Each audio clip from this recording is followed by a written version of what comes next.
All right, welcome to the Presenate Subcommittee, episode 15. It's been a long time. I actually missed last week because it was my anniversary. I didn't forget it. I actually texted my wife that morning, but I forgot during the day, and I came home like, oh, fuck, it's my anniversary. Uh, Yeah, I felt kind of lost without it, man. I didn't know what day it was. and yeah, so before we begin all our topics of the week and introductions of our channels, address two things. So tomorrow morning, 3 a.m., it's very early for some people. Early for myself, but it's just a couple hours before I actually go to work, so it's not that crazy. Having a hashtag for Ollie stream.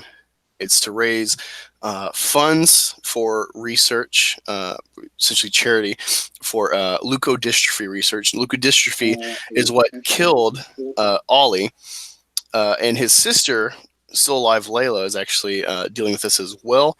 The main link for donations directly to the fund will be a Holland-based research, given that the father is following this doctor closely and thinks she's really close to the cure. If people are hesitant, though, I will provide an American leukodystrophy charity. I also have my PayPal set up if you just want to send to me and see the funds pool. I also have a link for a hashtag for Ollie Teespring line, male and female shirts of 3 different colors, red, white, or blue, like Spider-Man, as well as a sticker with hashtag for Ollie. It's very simple. And all the profits, and I say all the profits because there are all the fees to make this stuff from Teespring. Every bit of the profits that I get will go to the Holland-based charity. All right. And secondly, drama happened when I came home. Apparently, Jeremy has crossed the war campaign, which I'm a part of, the super fan group of Caesar, Hail Caesar, Ethan Van Sky, if you don't know. And it's because he's sharing stuff. He's promoting Doug TeNapel, who he's had on his stream recently. And it seems Jeremy doesn't know the baggage of Doug and the disses and whatnot that he's done to Comicsgate, I despite don't know the all, baggage of Doug. despite all of us supporting him. Doug never wanted to actually stay Comicsgate. He just wanted to make money so then he could hopefully get in graces to produce Earthworm Jim again, which is his like hallmark creation. And I'm not against Jeremy sharing or being friends. Sometimes you have, two friends that are at each other's throats or, severed ties, but you're in the middle. I've had that happen. That's fine. But me personally, being Phantom Menace and War Campaign, it seems his reaction to all this is misguided, especially when he's saying he's going to bury us or hit at us or whatever, and starting this drama, because a lot of War Campaign actually put in a lot of dough for the Ellen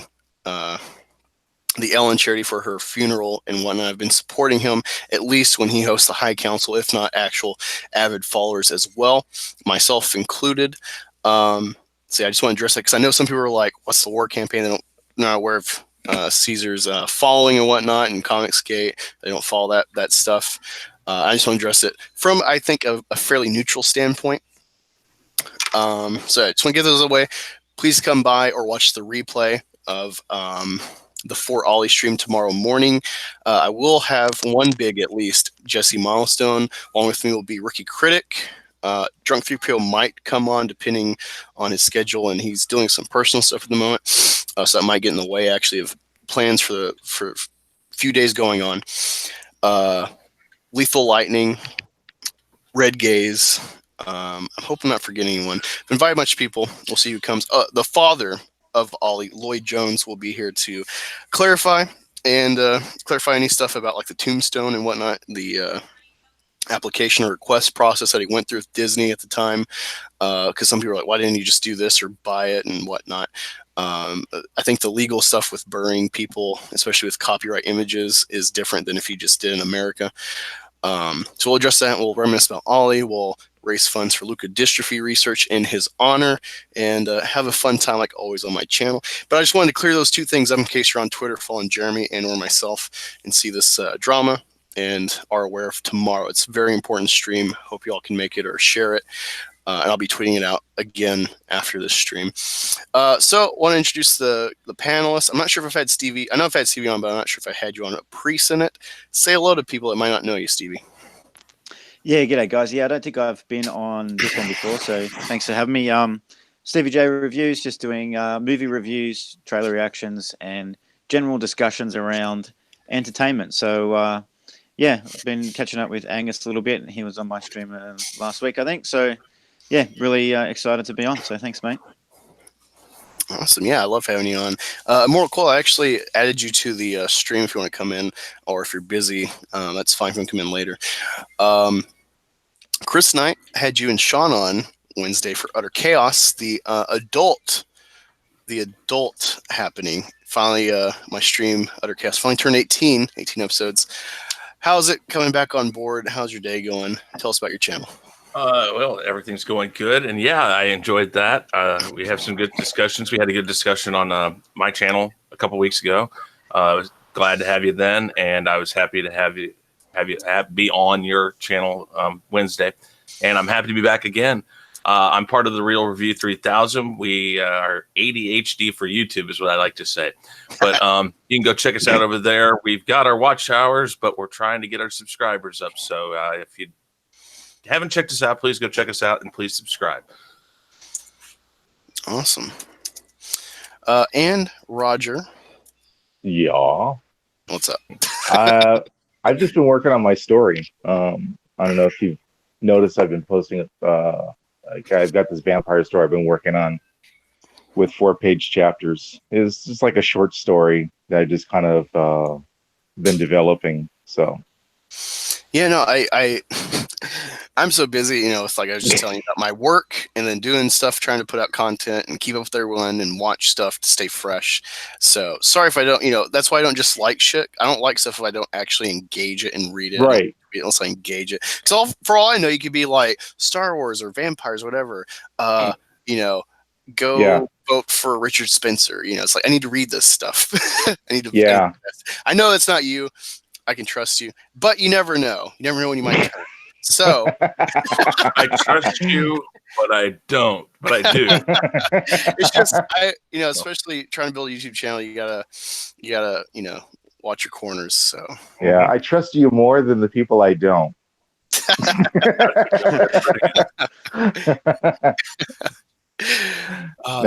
did that little blurb on how it could have been with the Star Wars sequel trilogy characters, and just kind of posted up their pictures and just like wrote up 2 paragraphs like of how they could have been different, and so that was kind of fun that I got into the vampire story. So that's my new thing right now. That's about it, really. Keeps me up at late hours of the night into the early morning. Awesome. We got some good people here in the chat. We got author Stephen Walton, who's working on the Fandom Menace Volume 1. Go sub to him if you haven't. Click on his one of the 3 little buttons next to his name and comments. We also got Christy Miller. Hail, Christy. Stoney McIntroduced just joined in. He says, since you're white now, how about you play Flounder in the live-action remake? Pass. I meant to engage the Little Mermaid. Of course, that's in the title. We will be talking about Black Ariel and my thoughts. I did address it earlier in the week with Chris and Sean, but we'll get into that more and get everyone else's take. First, I was just going through MovieWeb, looking at some more topics that haven't been addressed. Apparently, China is trashing the Mulan remake for historical inaccuracies. Reading through the first half, apparently some of the housing, I think both in the movie and the cartoon, is wrong both for place, because Mulan's supposed to be from one place in China, and this is from like a total different part of China, different cultures and housing and whatnot. And it's also like 1,000 years too early to be in Mulan's universe. So that's funny, especially with them trying to really pander to China as the next big market. What do y'all think of that? Aside from the trailer being completely boring, I really don't care. It's like anything with Disney on it anymore, I'm like, I don't care. I'm just at that point now. It's like, oh, okay, Disney equates to dud. That everyone's going to bitch about. I think, I believe I was on Jeremy's I don't know if it was Jeremy's or yours, Angus, but I did mention this before. I said the one thing that Disney has to watch out for is trying to be too historical with this movie, because China will jump on them and tell them you're wrong, and they're doing it.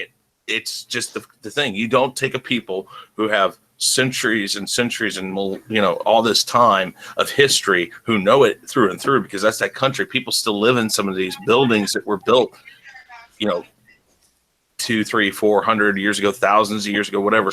Yeah, that's more like it. And they know what their history is, not like Americans. They know what their history is, and they're going to pick it apart, and they're already doing it. Well, here's the funny thing is that when I lived in Guangzhou, which is in the south, they were tearing down the historical buildings. Well, and when they built that dam, exactly. They wiped out all those Buddhists. They don't care about their culture. They don't really care about their history. The government does, unless they can make money off of it. Yeah, and that's it. It's just it's an income for them. That's all they see it. The government is, but the people, but the people that you talk to, they're proud of it. They love this stuff. Mm-hmm. I mean, when I was walking by this outdoor mall, and there was like this ox cart from the 15th century. It completely blew me away because it was so well made. It was made with pride. You could feel it. It was made by someone who put all their love. They crafted their love into this ox cart, and it was so well made. It looked like you could still use it. And this is from the 15th century. It was mind blowing. But now it's like you see the things that they build, and it's just, well, it's like America. There's no pride left. Everything is made to be disposable. How can you be proud to be a part of something? You watch yourself, Roger. What? You watch yourself. There's no pride in America. No. Have you not seen my Teespring? Have you not seen my pandering avatar? Have you not seen the pandering across America just last month? For Lucky Charms. Pride that's Month, it, my friend. There's a lot of pride here in America. You shut your mouth. No, you're absolutely right, though. These people are proud about where they live and who their people are, and Disney's just trying to be kitschy with this thing, but as soon as they try to touch on those things that make it historical, I said it, you can't make it too historical. You try, you're going to get screwed over. And they did a good job with Brave. Yeah, the tapestries and the red hair, and but that's they take these stories and they shred them into whatever they want them to be. And then they expect the cultures that they came from, that they've been around for millennia or whatever you want to call it. And these people that grew up telling these stories by mouth, word to word, to person, and they expect these people just to go, "Oh yes, this is beautiful. Look what you've done to our cherished story. You have now made it completely different. Thank you, Disney." Well, I mean, they've really been doing this since day one, since Walt Disney was around. The Snow White story, all the stories that came from the Grimm's brothers, who went around Europe and collected, folk tales from village to village, and now they're doing it again with the little something made. It's a story by Hans Christian Andersen. That's been around for centuries. Hey Roger, really quick, I want to get Stevie J and Rookie Critic just joined. Oh yeah, and Immortal Coil get their take on China and Mulan and their reception as far as historical inaccuracies and them trashing it. It's pretty funny. So Stevie, since I see you're unmuted. Yeah, no worries. Well, I have to be honest. Like when I first saw that trailer, so don't get me wrong, I'm well and truly over all these reboots and remakes. Sure. I think they've all pretty much been trashed, but this one, when I first saw it, it actually did pique my interest more than the others, and I think it was because of the setting, and it gave me that Crouching Tiger, Hidden Dragon kind of feel, which is a lot different to the other reboots and remakes of these live action reboots. So that was my first reaction. But then now that I've watched it again, I think it was. I don't think they really gave us very much, and it's only a teaser. But they probably could have put a little bit more in that teaser trailer as far as action. But what I get, the impression that I get from it, and I fully understand the Chinese getting upset because, come on, Disney, stop being so lazy. Do your research and actually make the sets look real, at least. But I think that they're probably going to go the inevitable Disney route with this, and she'll be Mary Sued, because she wasn't like that in the original movie. She was, she was making mistakes, and she was not a Mary Sue. She was not all powerful. She wasn't all great. So it's only a little teaser, but I think that that's the way that Disney's going to go, and it just shows the laziness again, that they can't even get that right. So if their focus is to get more of the Chinese market and focus on getting the revenue from the Chinese, well, they're not doing a great job because they didn't even put enough time or effort into the research to get sets right. Can I throw something in there? Go for it, Angus. Yeah, just make it quick. Okay. Oh God. Okay. Two things. One is Disney, so they're not going to go the route of Crouching Tiger, Hidden Dragon. You're not going to have that seriousness to it. You're not going to have the in-depth, the investment, and then at the end you'll be like, oh God, my heart just got ripped out. I don't think you're going to get that with a Disney movie. Also, I don't think they're trying to appeal to the Chinese market so much as they're trying to appeal to the diversity crowd. I think they're trying to appeal to the Chinese wallet. I don't think so. I think if they were, they would have made a concerted effort to do the research. That, it was a bunch of dumb college kids that get these jobs, and they do it's like, hey, let's make China look real, as opposed to just the cartoon where you can get away with a lot. And so like the dumb college kid interns are like, oh, I found pictures on Google, here you go. And they're like, cool, and they don't think anything of it. That's how this stuff happens. They trust like the lackeys that they crap on, and then of course they get fired for being wrong. Yeah. Well, I don't know. They're making the same mistakes with Mulan that they've been doing with all the other reboots or remakes or whatever you want to call them of their animated classics. And it's just ridiculous. It's like they're trying to pander to the diversity crowd and at the same time trying to regurgitate old stuff just to make a buck. And it's crap. Right. Ivan Ortega did a good video on The Lion King. I don't know if you guys saw that. Not yet. Mortal Coil. Okay. No, I thought you were done with your comments. So I was like, all right, I'm just trying to keep it flowing. No, I just he did a good thing where he talked about the problems with the CGI real life lions, and then you look at the animated lions from Lion King. It's like there's no expression, no discernible expression that you can see. It's like, oh, the lion's happy, oh, the lion's sad, the lion's whatever. And he showed the animated lions. It's like, okay, here's the expression. You can see that he's happy. You can see that he's angry, blah, blah, blah. He made a really good point. And again, it's just Disney being, as been said before, lazy. So that's it. I'm done. I gotta throw that disclaimer. Okay, I'm done. All right. All right, Mortal's unmuted. All right, let's give us your take, man. Who is this Blake Angus? Mute again. I think that Blake Angus guy slept with my wife. She's probably get a new wife then. Oh, damn. See, disposable society. # blame Angus. Blame Angus. What up, guys? How are you guys doing? Oh, not bad. You sound a little bit loud, though. Maybe back off your mic a bit. Yeah, I think it's me. Hold on. I think it's just me. Hey, mouthing the mic.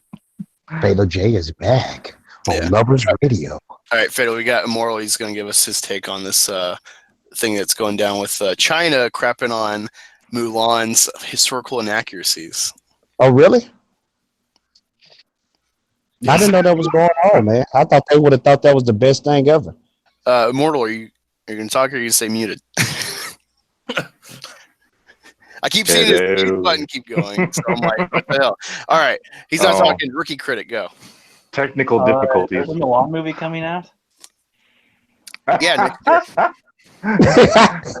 Yeah, I had no idea. Dang. No comment. This is going downhill now. Wow. It's Well, just like falling apart. I saw a few videos, or like I saw like that people posted some videos about a Mulan movie, but I thought that was like speculation, or they announced that they're gonna make one, but I didn't know it was a trailer drop or nothing. Yeah, trailer drop. It looked kind of like it looked beautiful as far as like cinematography and the cleanness and stuff. They replaced Mushu with a get this, all right. Instead of just Mushu is Eddie Murphy, right? yeah. Instead of Instead of just like omitting him to be more accurate and realistic, they're just replacing it with a falcon who is a phoenix, and so you're going to expect some crazy CGI with that. So it's like, why would you even remove it?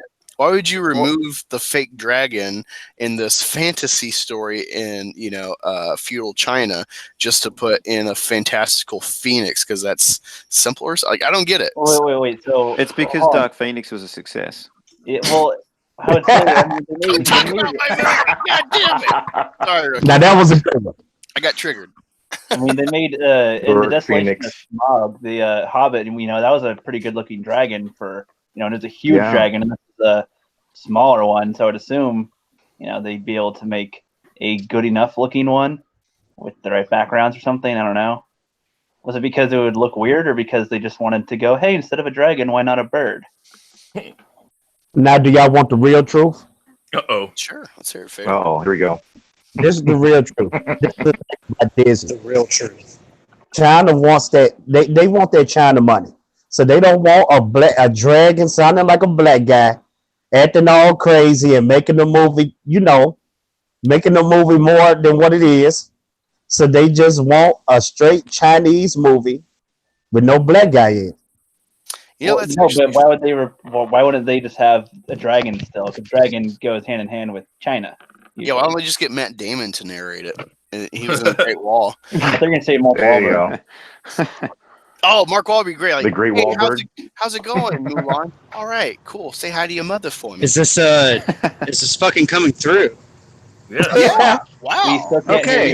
Sorry about this. So I have about 5 minutes to clock in for work. So I'm just gonna drop my 2 deuces and then leave you guys to it. I've been a lifelong trainee of Chinese martial arts, and for what it's worth, I think that Disney is more concerned about trying to drive in the ethnic points, which we've seen evidenced by fucking Black Little Mermaid. Nothing wrong with that, but like, hey, if that's what you want to play it up to be, then they are about storytelling. So it's like, okay, how do we go about getting like the maximum cultural dollar sign or whatever the fucking value system is in that country, versus having to like shell out for actual storytelling rhetoric? How do we farm these kids' heads? How do we make sure that we have enough like logos and like Walmart signs up so that they'll continue to buy our shit? And those are my thoughts. Good thoughts. Love you guys. Yeah. I have to go. I have to fucking swing the hammer and do my shit. But I appreciate each and every one of you. Come and check out my channel. Yeah. And, you're a real white John Henry, aren't you? I am, dude. I fucking like built a railroad every day. No, I love Immortal. I love having him on. Go sub to his channel. Appreciate that. Then, with a 1. Do me a favor. Chase Black Angus and tickle his ass at the end of the rainbow. Whoa. And if you give him a little reach around, his lucky charms. Woohoo! All right, you guys. I'm gonna pee. Love you. Have a good one. Bye. I think we got some of the best information we're going to get all day right there. He's going to pee, and he's got to go swing a hammer. I think Angus with that type or is of it stuff, swing the hammer and pee? Well, don't want to get it all over everyone. got a point there, Roger. In the chat, we got Sith Lord Luke Skywalker, 19K Fox, Wookiee Lives Matter, Smooth Jam California. Of course, Drunk 3PO joined. He couldn't make it on the stream, dealing with things. Go give him your love, support. Oh, sure. Brother Malachi, hail. We got Michael Brent.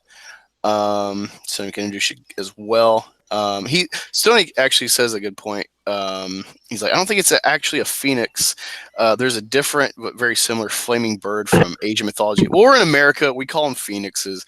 You know, it's just weird. I didn't think Fatal. I'm glad you brought it up about black guy Eddie Murphy. Of course, voiced it, and they've recast in Lion King James Earl Jones for Mufasa, which is like, why is he even What?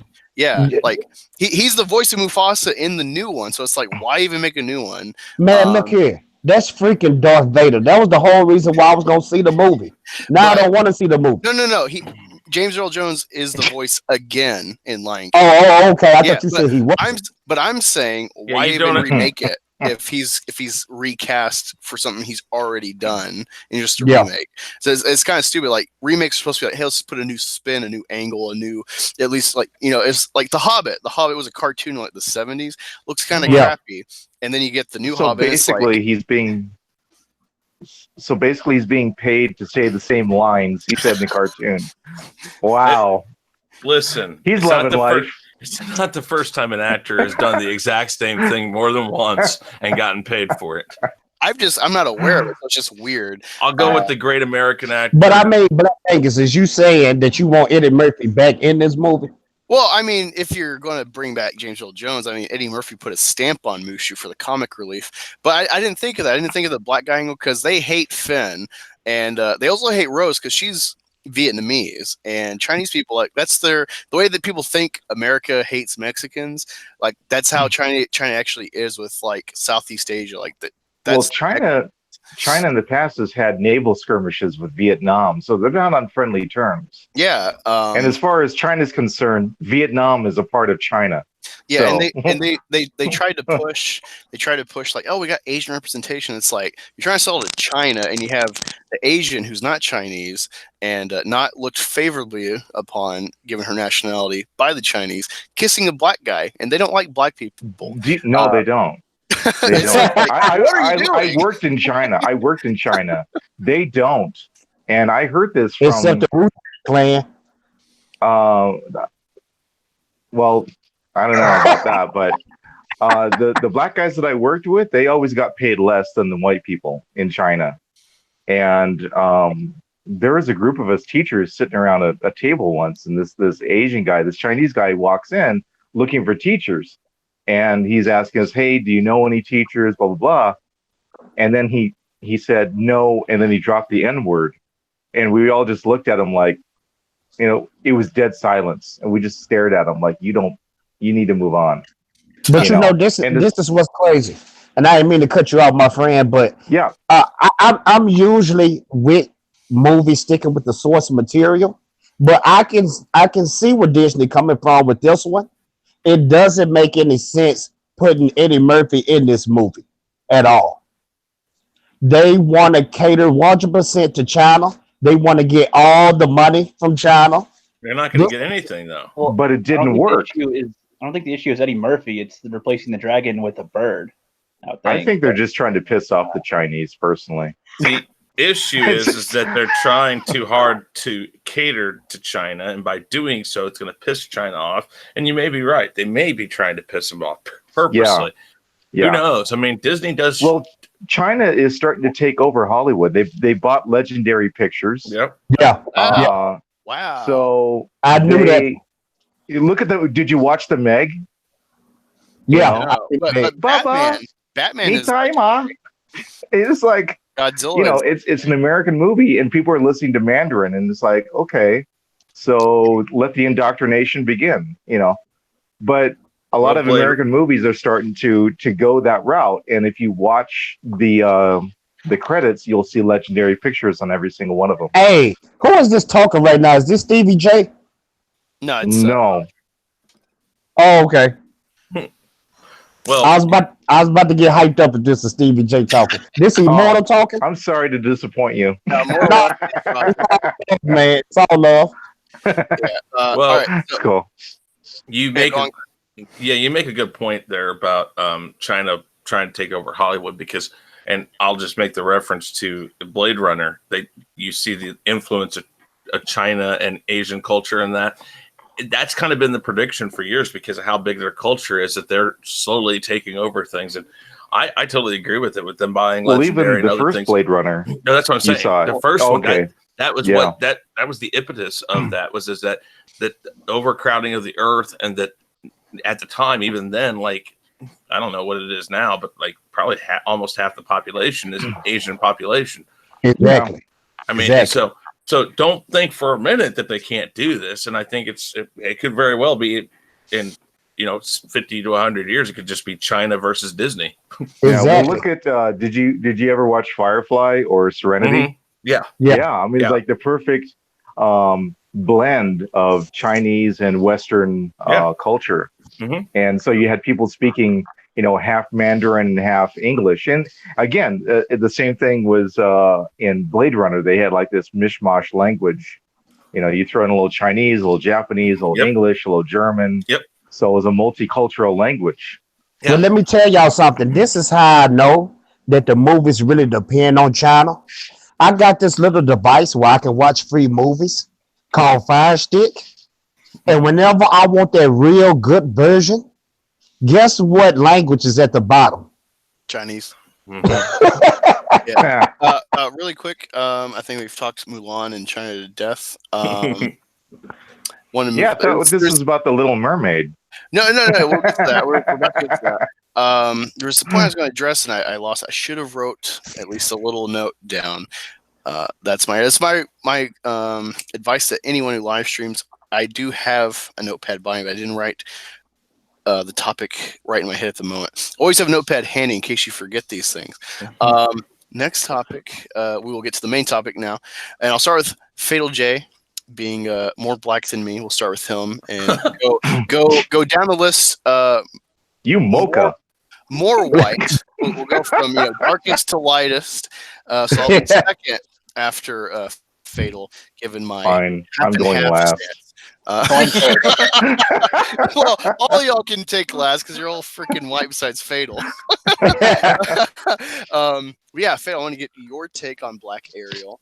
Oh, wait. Time out. I feel like this is somehow reverse racism. You're just come on. Well, Chris, you've been on, and there's so many people in Fan Minutes that just happen to be white because they're in America and YouTubing. So I want to be real. I want to push Fatal J forward. This is affirmative action at work. Fatal, go. I know how I should feel about Black Angus saying pushing me forward. As long as it's not from behind. Anyway, Roger. Fatal.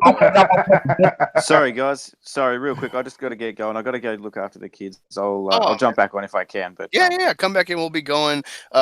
Sith isn't doing the Senate, so we'll have freedom to go longer if it is flowing well. So if we're going, come back in. Yeah, cool. No worries. Thanks, guys. All right, take care, Stevie. Hey. All right. This is how I feel about it. I think I'm a little different than everybody else when it comes to The Little Mermaid, but this is my thing. I feel like Disney marketing is the most incredible thing in the world, and I'm going to tell you why. Because it has grown people arguing and bringing all the attention to a little kid movie. For instance, I'm going to drop an example for you. It's kind of like when you go to your kids' Pee Wee League game, and the kids are out there on the field having a good time. But when you look in the crowd, you see both of the parents fighting. You see parents fighting. You don't see kids fighting. So but that didn't happen. They denied it. Well, I'm just saying, from you got one side that says, hey, this is really cool. They bringing diversity into the movies. Then you got the other side saying, no, they need to stick to the source material. Yeah. But when you boil down, when you just boil it down, Disney is still winning because guess what? We talking about a little kids movie, grown-ups. Now, Fatal, I gotta smack you down a bit for that. Honestly, the little kid idea, right? Because this is the same shit that retards like Patrick Willems say in their reviews about Last Jedi are like, we're arguing over a film series about space wizards made to sell toys to 12-year-olds, and it's like, you know, even that's the case, it's like, well, we grow up and love this, and that might inspire some of us to get into YouTube, criticism, film, writing, what have you. All right, so we hold on to these stories. All right, the people bitching about this, complaining about it, or defending it are fans as children that are now grown up. I'm a prequel fan. I started watching Star Wars when I was about 8 as an actual fan. I saw Darth Maul. I'm like, I gotta see this shit. Now I'm 27. I've gone almost 20 years being a fan of Star Wars. Yes, sir. And, you know, yeah, it's made for all ages. It appeals to children visually, especially. But like that isn't toss away, for lack of a better term. It doesn't toss away your fandom and your criticism and stuff. It's near and dear. Okay. So I think that's kind of to just like, what's the Little Mermaid rated? But good point, Black Angus. But I want to bring this to you, and let me smack you down a little bit. Oh, here we go. They're gonna smack each other. It's a smackdown. It's more like a smack up. Right now, I'm 33 years old. I seen the Little Mermaid when I was like 7, 8 years old. Now, unless I have Little Mermaid plastered all over my wall right now, then I can understand where you're coming from. But this is my thing. I really don't care about Little Mermaid. Now, I can understand if they do a reboot of Chuck Norris movies and turn him black, or make let's see, who else a big star? Clint Eastwood. That's next. And make him black. I can understand because I'd be mad about that. But we talking about a little prissy cartoon movie, Little Mermaid. Little Mermaid, bro. Little Mermaid. Yeah, but it's more about the principle. It's not just that. Disney, again, we go back to Disney tears apart these things. They've already torn apart the Little Mermaid, and now they're doing it again. It's like they're just changing things to change things just so they can. Okay, but let me ask y'all a question, and this is a good discussion.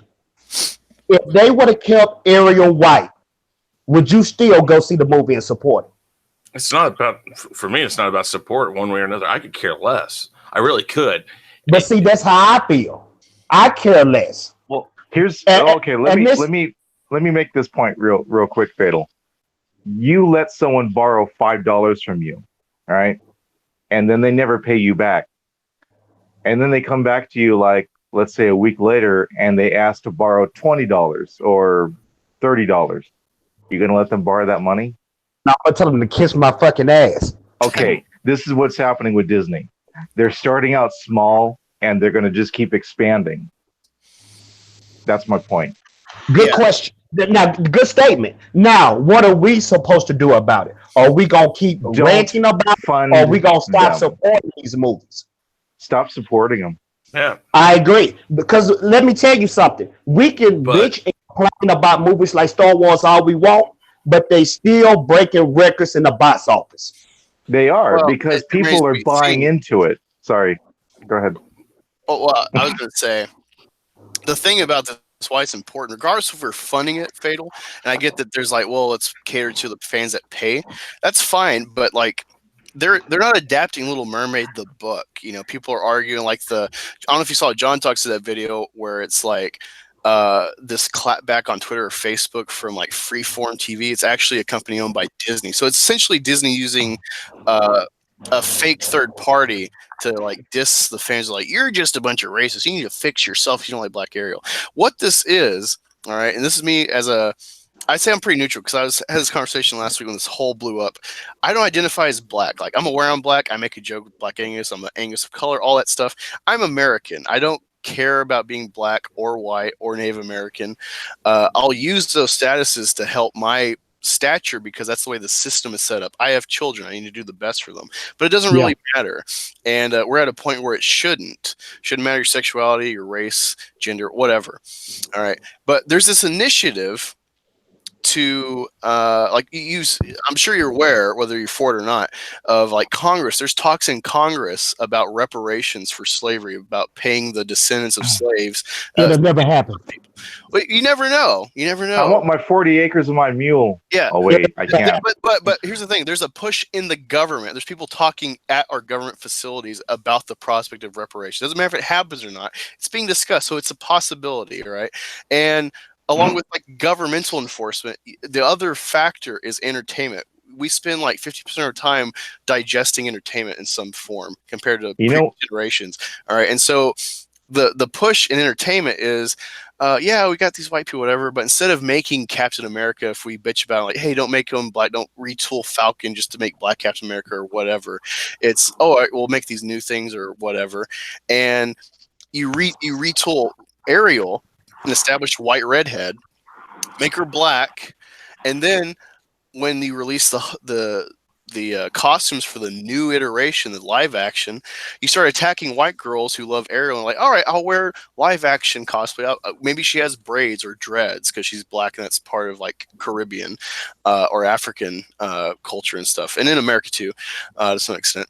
And they'll tell you, you can't wear that. You're not black. That's not your culture. All right? So you're appropriating culture. Yeah. They did this with Moana. They did this with Moana on like British television. Yeah, these feminists go on like big talk shows and they're like, well, you can't do that. It's like, well, what about your people? Because that's how it's getting split up. It's like, what about your people and your kids wearing Frozen, which is Scandinavian? That's my culture. It's like, well, it doesn't matter because you're white and you're in the majority or whatever. And it's like, it's this one-sided shit. So they're trying to take away white heroes. They have no problem casting white villains. Yeah. White villains. And you non-whites got to stop drinking Guinness. My son, even though he's a quarter black, he looks like Nazi youth. He's blonde hair, blue-eyed. All right. And so in 10, 20 years, what heroes will he have that he can identify with? That's so important for all the diversity and minorities and stuff. Yeah.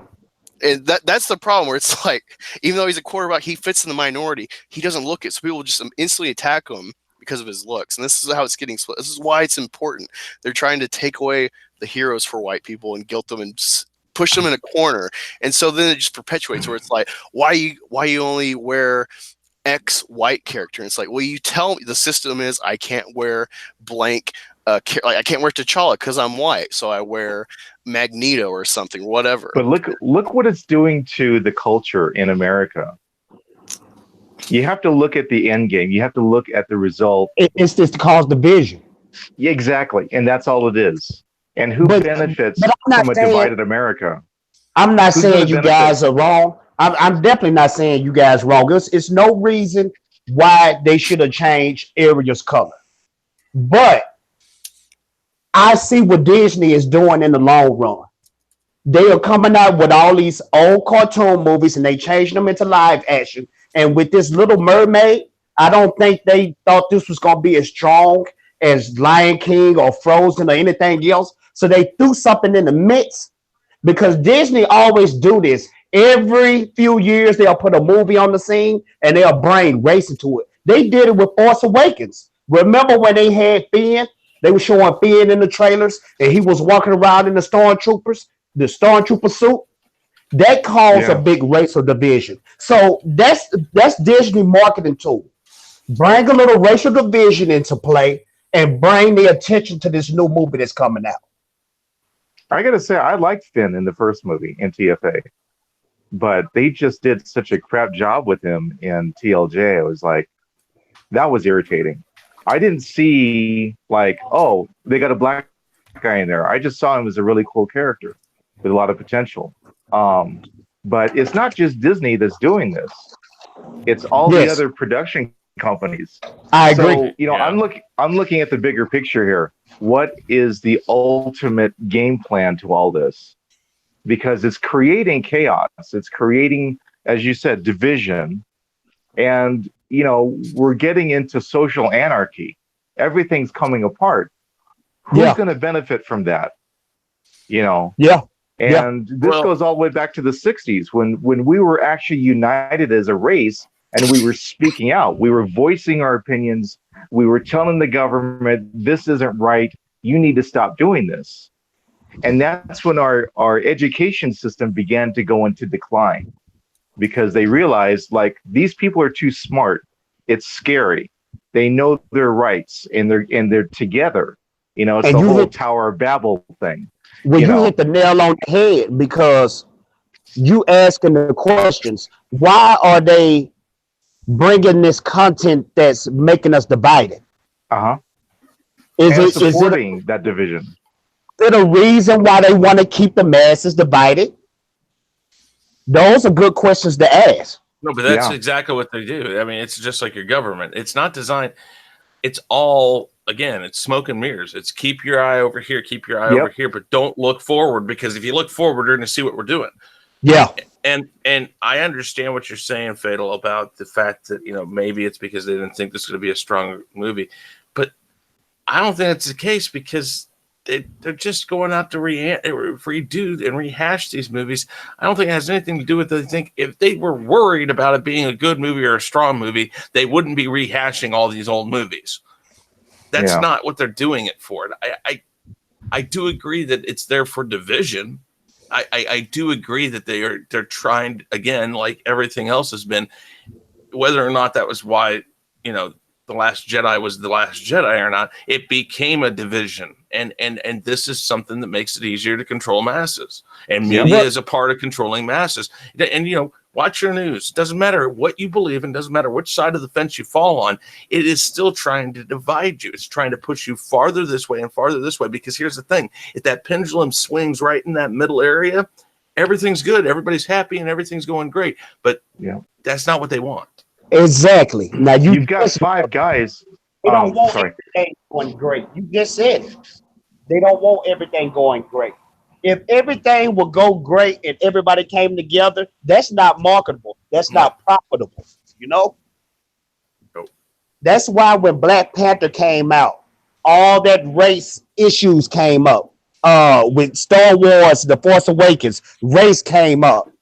They do this every time. And pretty soon, Marvel is going to start pushing the homosexual agenda. Now, I don't have nothing against homosexuals, but as America being a so-called Christianity country, that's going to start playing a part in division too.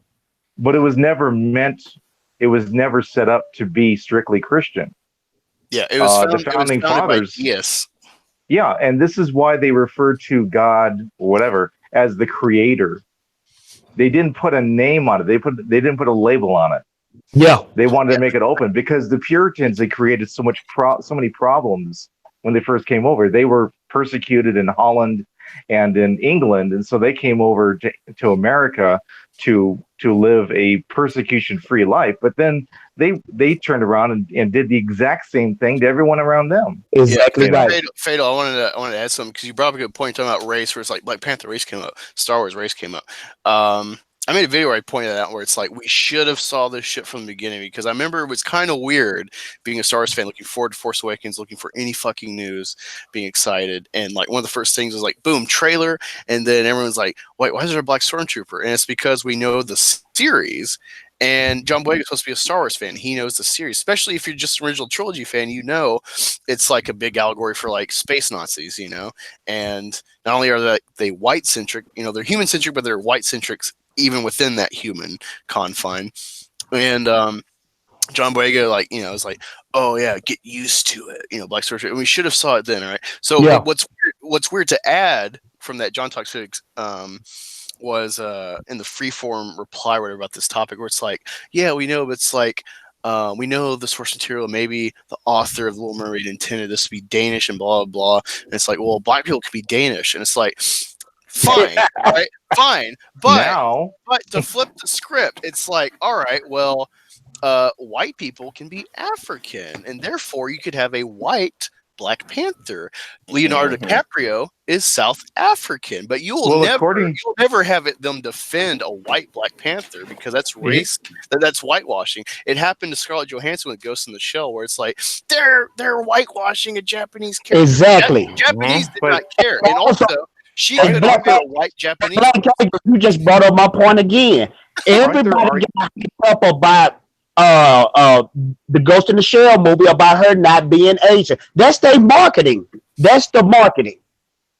That's to get you all amped up and mad. But guess what's going to happen? You're going to still go to the movies and watch it.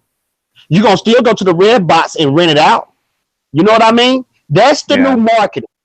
That's the new marketing. That's why I tell people, like, people act like I'm so retarded. They're like, I say hashtag boycott Disney on Twitter. Like, what's a boycott going to do? It's like, I don't know. If enough people got around to say, I'm not giving X company my money, that clearly won't work. Funding a company. Or there's the problem. And it's like, are you clueless? Like, all right, so I know it's a microcosm, macrocosm.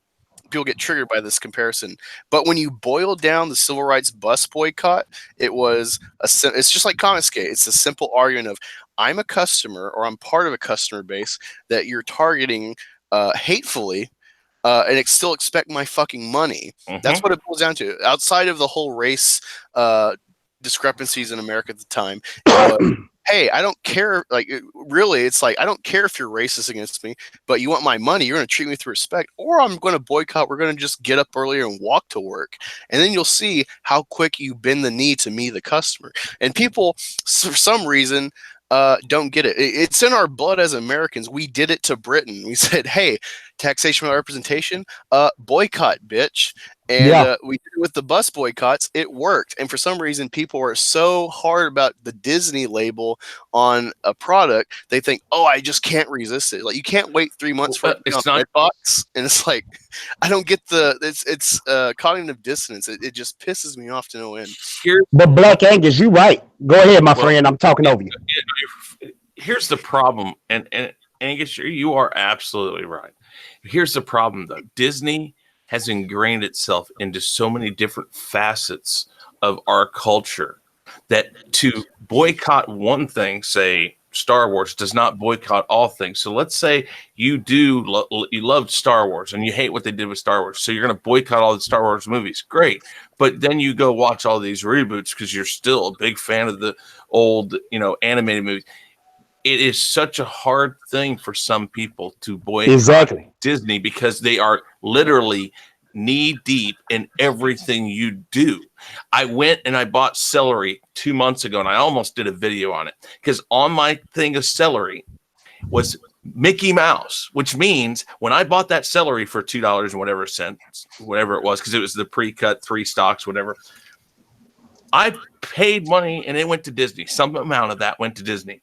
Yeah, Chris, you killing it. You making a good point because I know all of you guys are history buffs. Back in the Depression era, they said the number one thing that was making money in the Depression era was movies. Yep. History repeats itself. Mm-hmm. Our economy in America has gone to shit. But guess what? Movies are breaking record sales. Billions. You know why? It's an escape. Exactly. The same thing in India. Bollywood is huge in India. Well, people are dirt poor. They can barely put food in their mouths. Some of them. But they'll go see a movie. They'll go see a movie. To like 2 hours of escapism. And that's why Bollywood films are always cheesy and happy. And, it's to get people to stop thinking about how crap their lives are. I own an entertainment company. I DJ, I do weddings, I do all that stuff. And I'll tell you right now, nothing is better for my business than crappy economy. Yeah.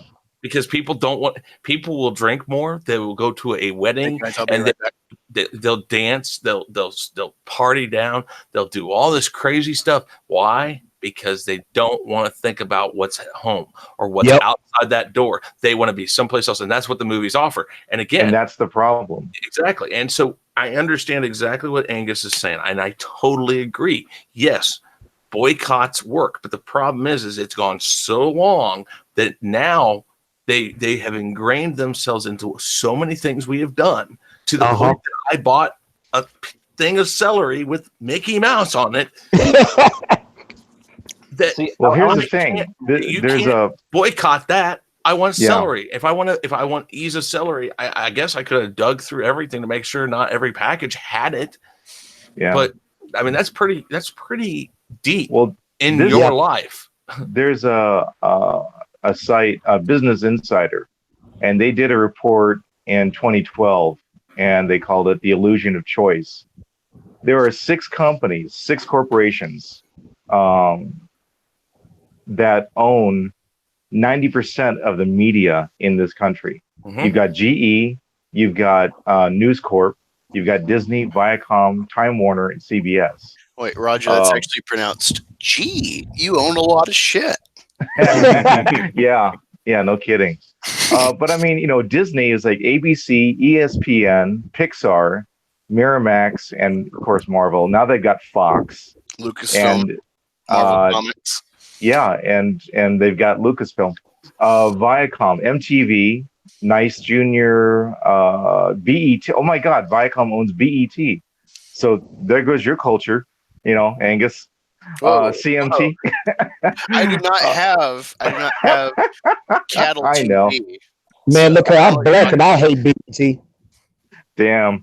I thought it was funny that Croc got BET and what was it, Suicide Squad.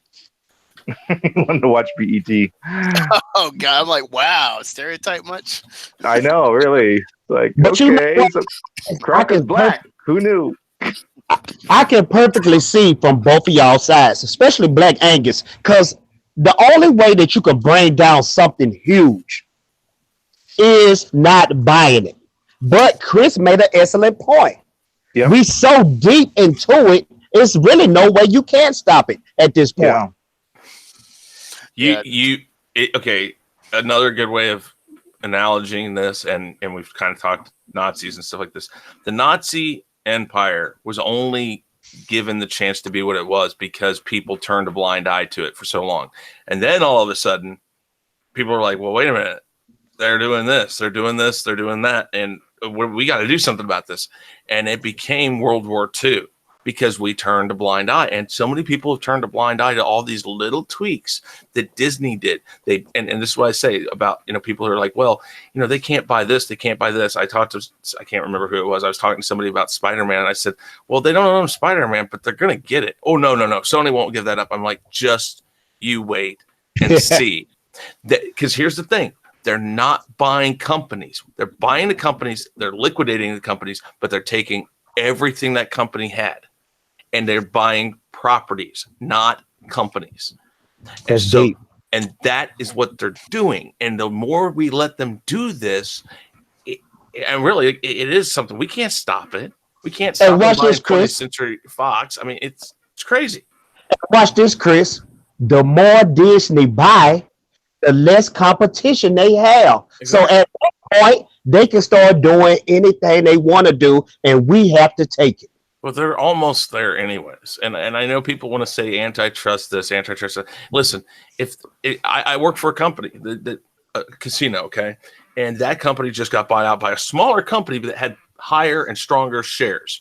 The higher price shares, stronger stock stability.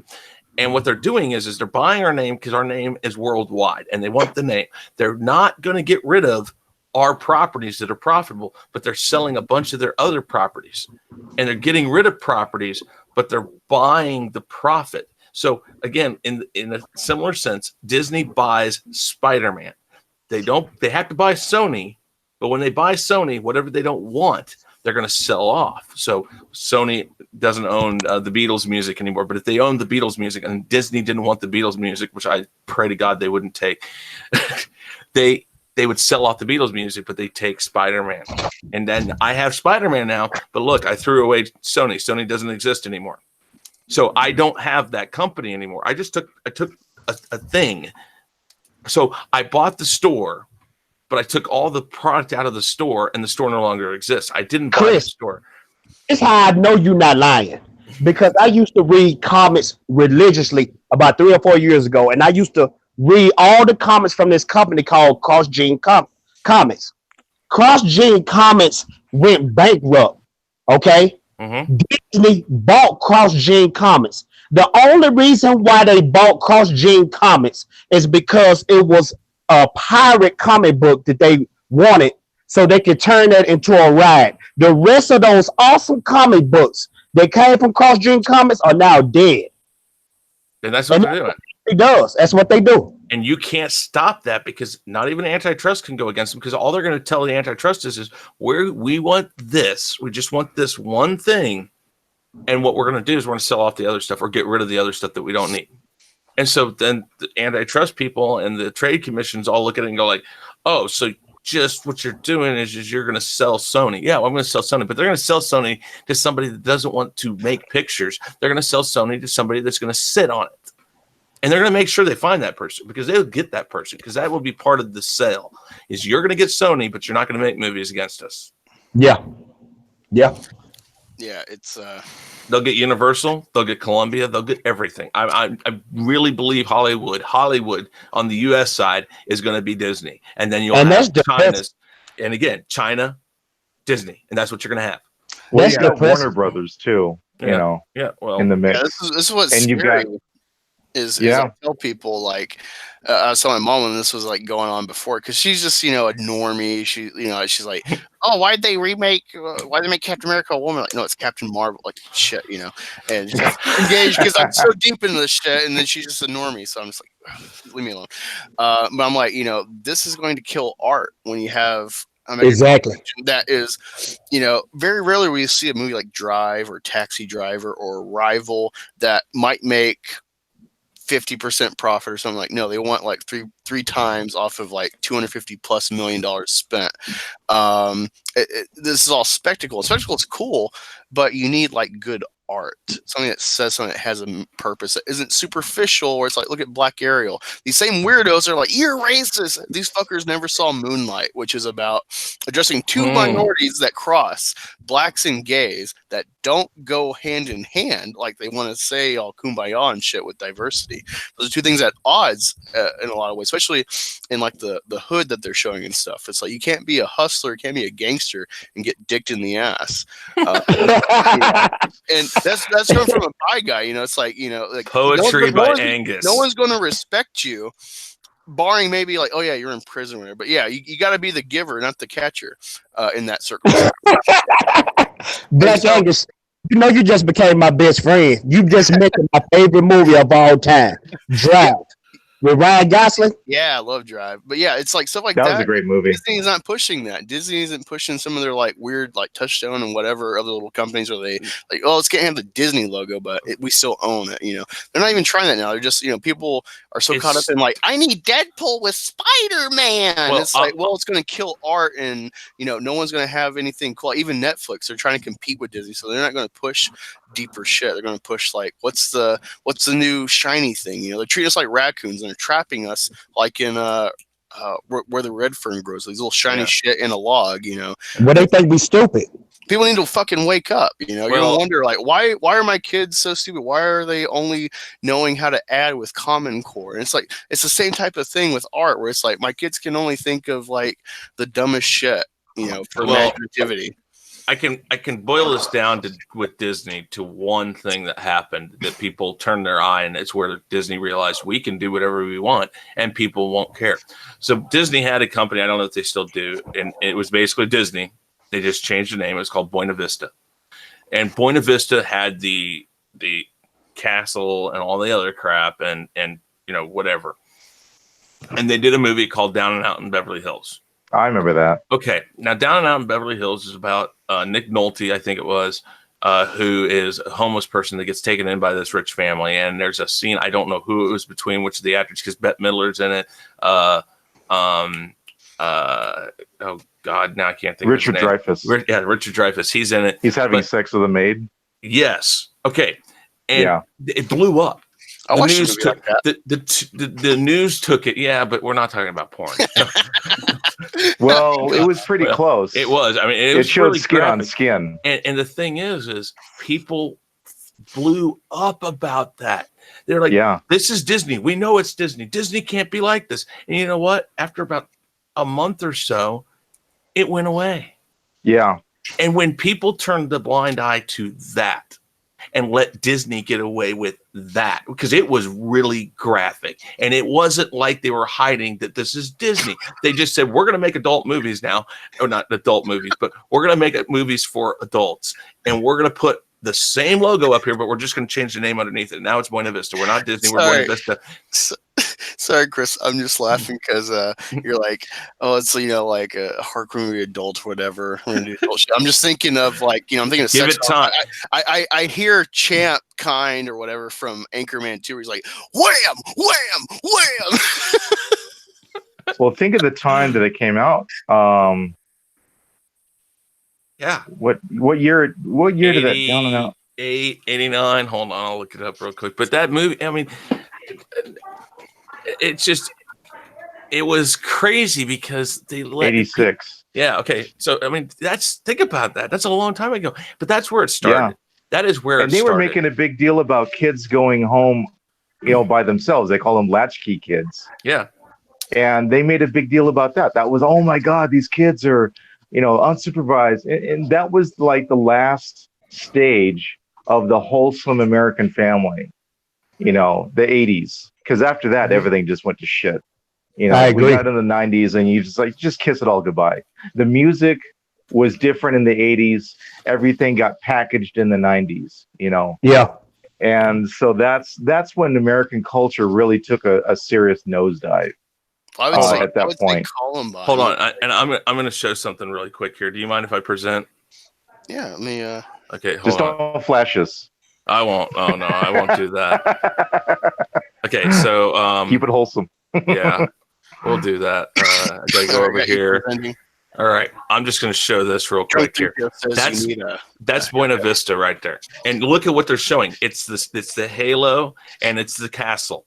They didn't hide it. They didn't hide it, and yet we let it go. And people were like, "Okay, good." After a while, it went away, and that was it. That was it, and that's where it started. We let them get away with that, and that was it. And that's where it started, and that's where people have to realize that we never pushed back, and now we want to, and Disney's going to laugh as the money comes in. Captain America, not Captain America, Captain Marvel. It isn't a great movie. It's a low tier Marvel movie, but it's the highest grossing one, or is it the second highest grossing after Endgame? No, it was like one of the top for first solo film or something like that. Yeah, and it's like, what the hell are we doing? This is a crappy movie. I mean, okay, I didn't mind the movie, but it's not God's gift to women or men or whatever you want to say. But you want to know why? It's that negative marketing. Exactly. That's how Disney are marketing their movies now. Negativity. It's nothing positive coming with these movies anymore. It's all about division and making people angry, and people are going to see the movie regardless. Here's another point. Here's another point. Another take is they are paving the way for lazy movie. They don't want to put a lot of effort into movies. They just want the money. So it's like if I can feed you crap, which they do at McDonald's, and turn a big profit and not have to spend more than, let's say, $2 on your meal that you're paying $6 for, $10 for. That's a good profit, and I'm feeding you crap, and that in turn feeds the pharmaceutical industry, and because your body cannot process the crap that they put into these fast food meals.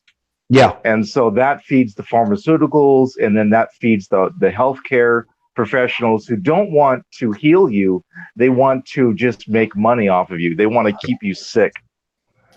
And because of that, it fuels the political machine, because now you have a bunch of drunken idiots on pharmaceuticals that can't think straight. So they're going to listen to whatever garbage these shills are spewing out. So, the whole thing is an intricate web for us. Yeah, dude. It's funny. You see it in criticism, perfectly. You see it with, I watch her to see, maybe not completely the enemy per se, like Collider or something, but see, what the other side is saying, how they present, what they talk about. And, you see in Grace Randolph, every freaking review, it's like, oh, here's some persons of color, got some diversity here. She bitched she bitched about Infinity War because they killed a woman in Gamora, and it's like, this is a big thing against feminism. It's like, who the hell else would Thanos kill that has any meaning to him? Nebula, like, he hates her. That's his toy that he fucks with.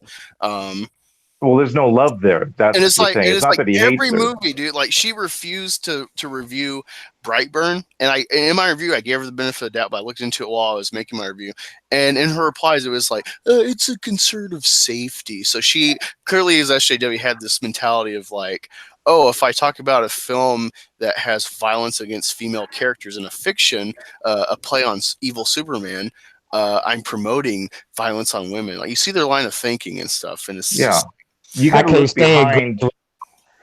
You got to look behind what they're promoting themselves as being. You got to look at what they're aiming for, and what the, it's like when people say follow the money.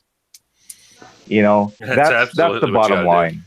Yeah, I do think addressing Senate, and I think someone else said something about Grace. She's hot as shit. I would paint that face if you understand. Man, who are you talking about, man? The Senate said Grace is an idiot, but she's kind of hot, and I agree. I would. No, man, she's not hot at all. She got sometimes she have a weird robot looking face. We're talking about Black Angus here. Yeah, he's not like us. He's different. Hey guys, look at him. He's like 40 shades of color. Wait. What were you saying, Chris? I gotta let you know. I gotta go make dinner. I got kids and stuff like that. I will try to come back on later if I can. But thank you for having me. It's grade A beef, so your kids are strong and have some vitality. It is beer brought, so there you go. There's stuff in there. Get them tanked so they go to bed early. Oh. NyQuil is a wonderful thing. Just little bits at a time and soda, and they never know.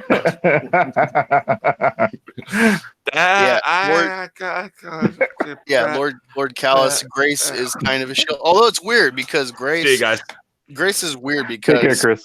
When we were talking, and remember, Kathleen Kennedy's contract was coming up in September or whatever, or it was rumored she was going to get fired in September last year. This is right before Kavanaugh happened, all right?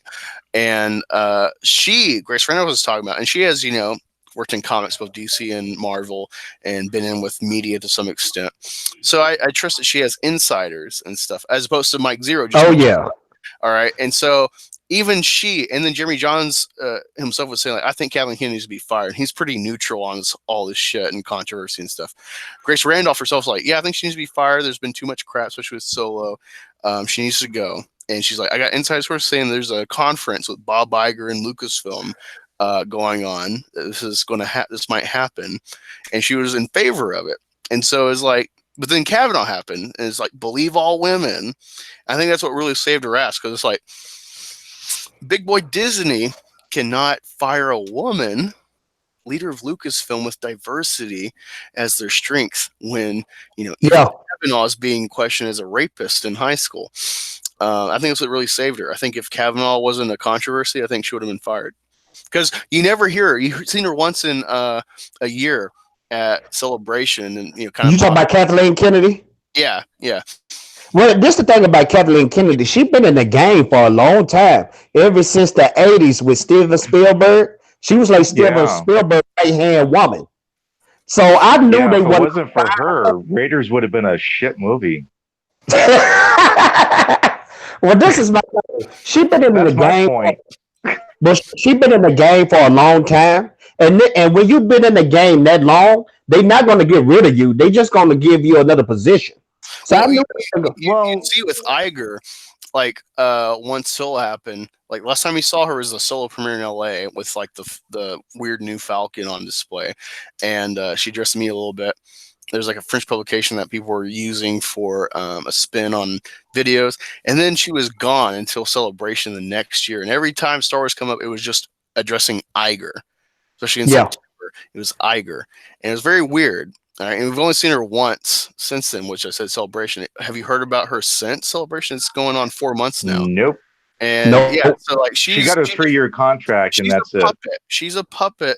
They'll just trot her out once in a while, but Iger's running the shit because he knows whether they want to do it or not. They know what's going on with Star Wars fandom. It doesn't quite work with Marvel yet because not enough people are realizing, like, wait a minute, they're pushing this representation, but the story sucks. They're still buying Spider-Man shit and Captain Marvel, but it's going to fall off. Here's the thing, though. Iger is like the president of the United States. He doesn't stay in office long. Yeah. It's the people that own the shares that are making the decision. The people behind Iger. Iger's just a face. He's just a face. He's that picture that you put on your dartboard. But the people that you don't see, those are the people that are really running the show. And that's the problem. We don't know who these people are. That's like America. That's just like America. The president is just a face. The bankers are the bankers are the one who run the country. Yep. Yeah, and that's the whole thing, and that's why I was talking about the 6 corporations that own 90% of the media in this country. Those 6 corporations are the ones that are really running things. Yeah. In this country, because they're the money. What's a politician going to do without money? Exactly. You know.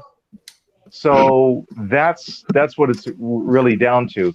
And these media if you watch the news, you can see all across the nation, all these different newscasts, they've all got the same script that they're reading from. It's not news.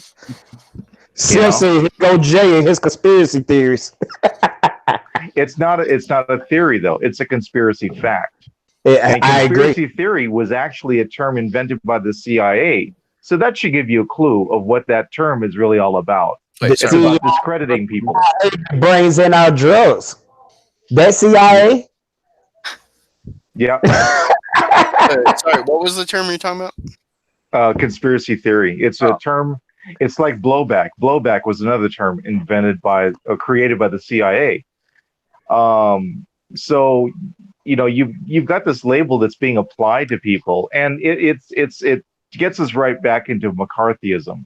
Once you've been given the label of whatever they want to say is bad, you're a communist. Okay, you're out.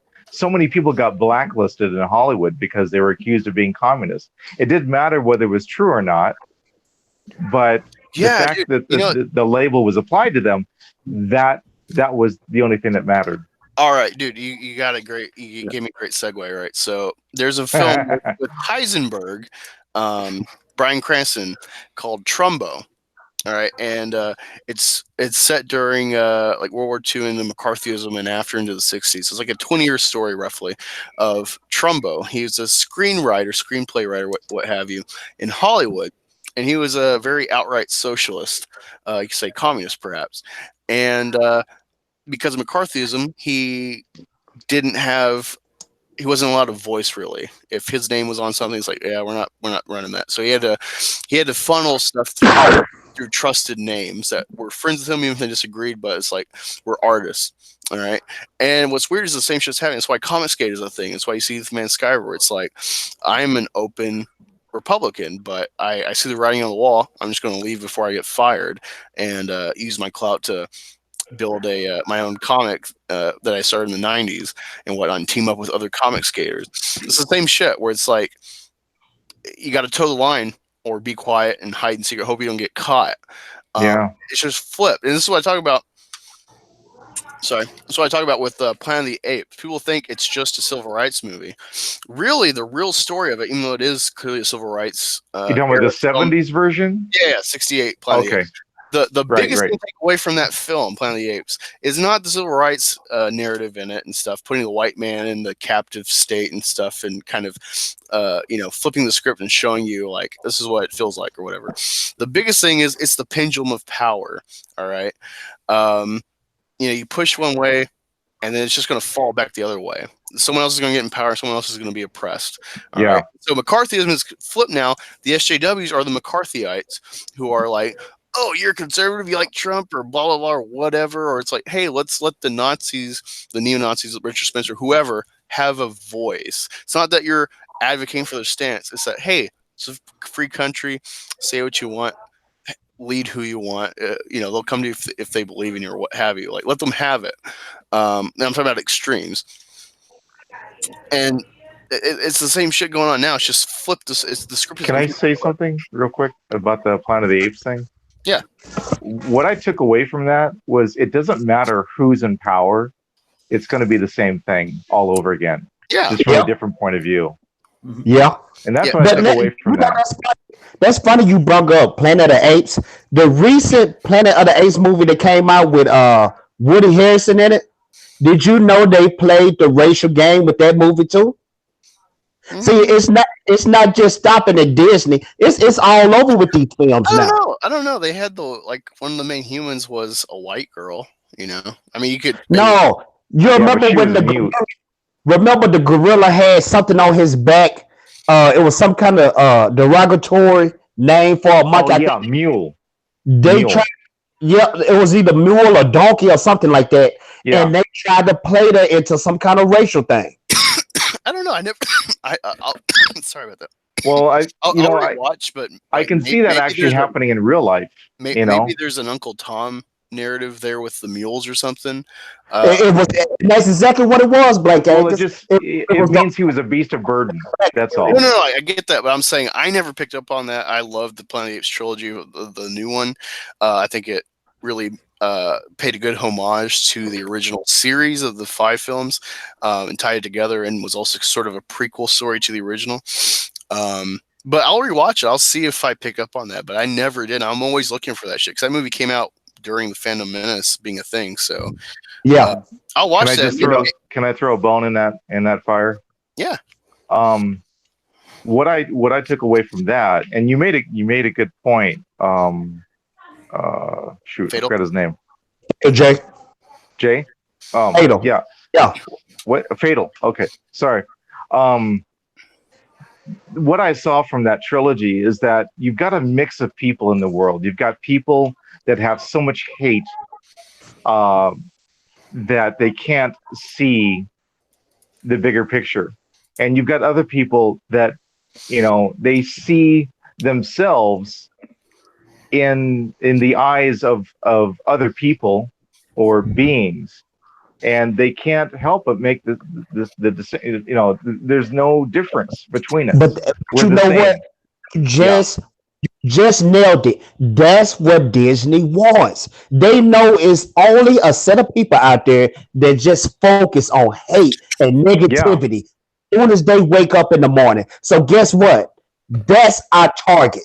Okay? Our other target is, why is Disney always putting this stuff in their movies? That's their other target. They got all the targets on each. They got each target. You know what I mean? I agree. Yeah.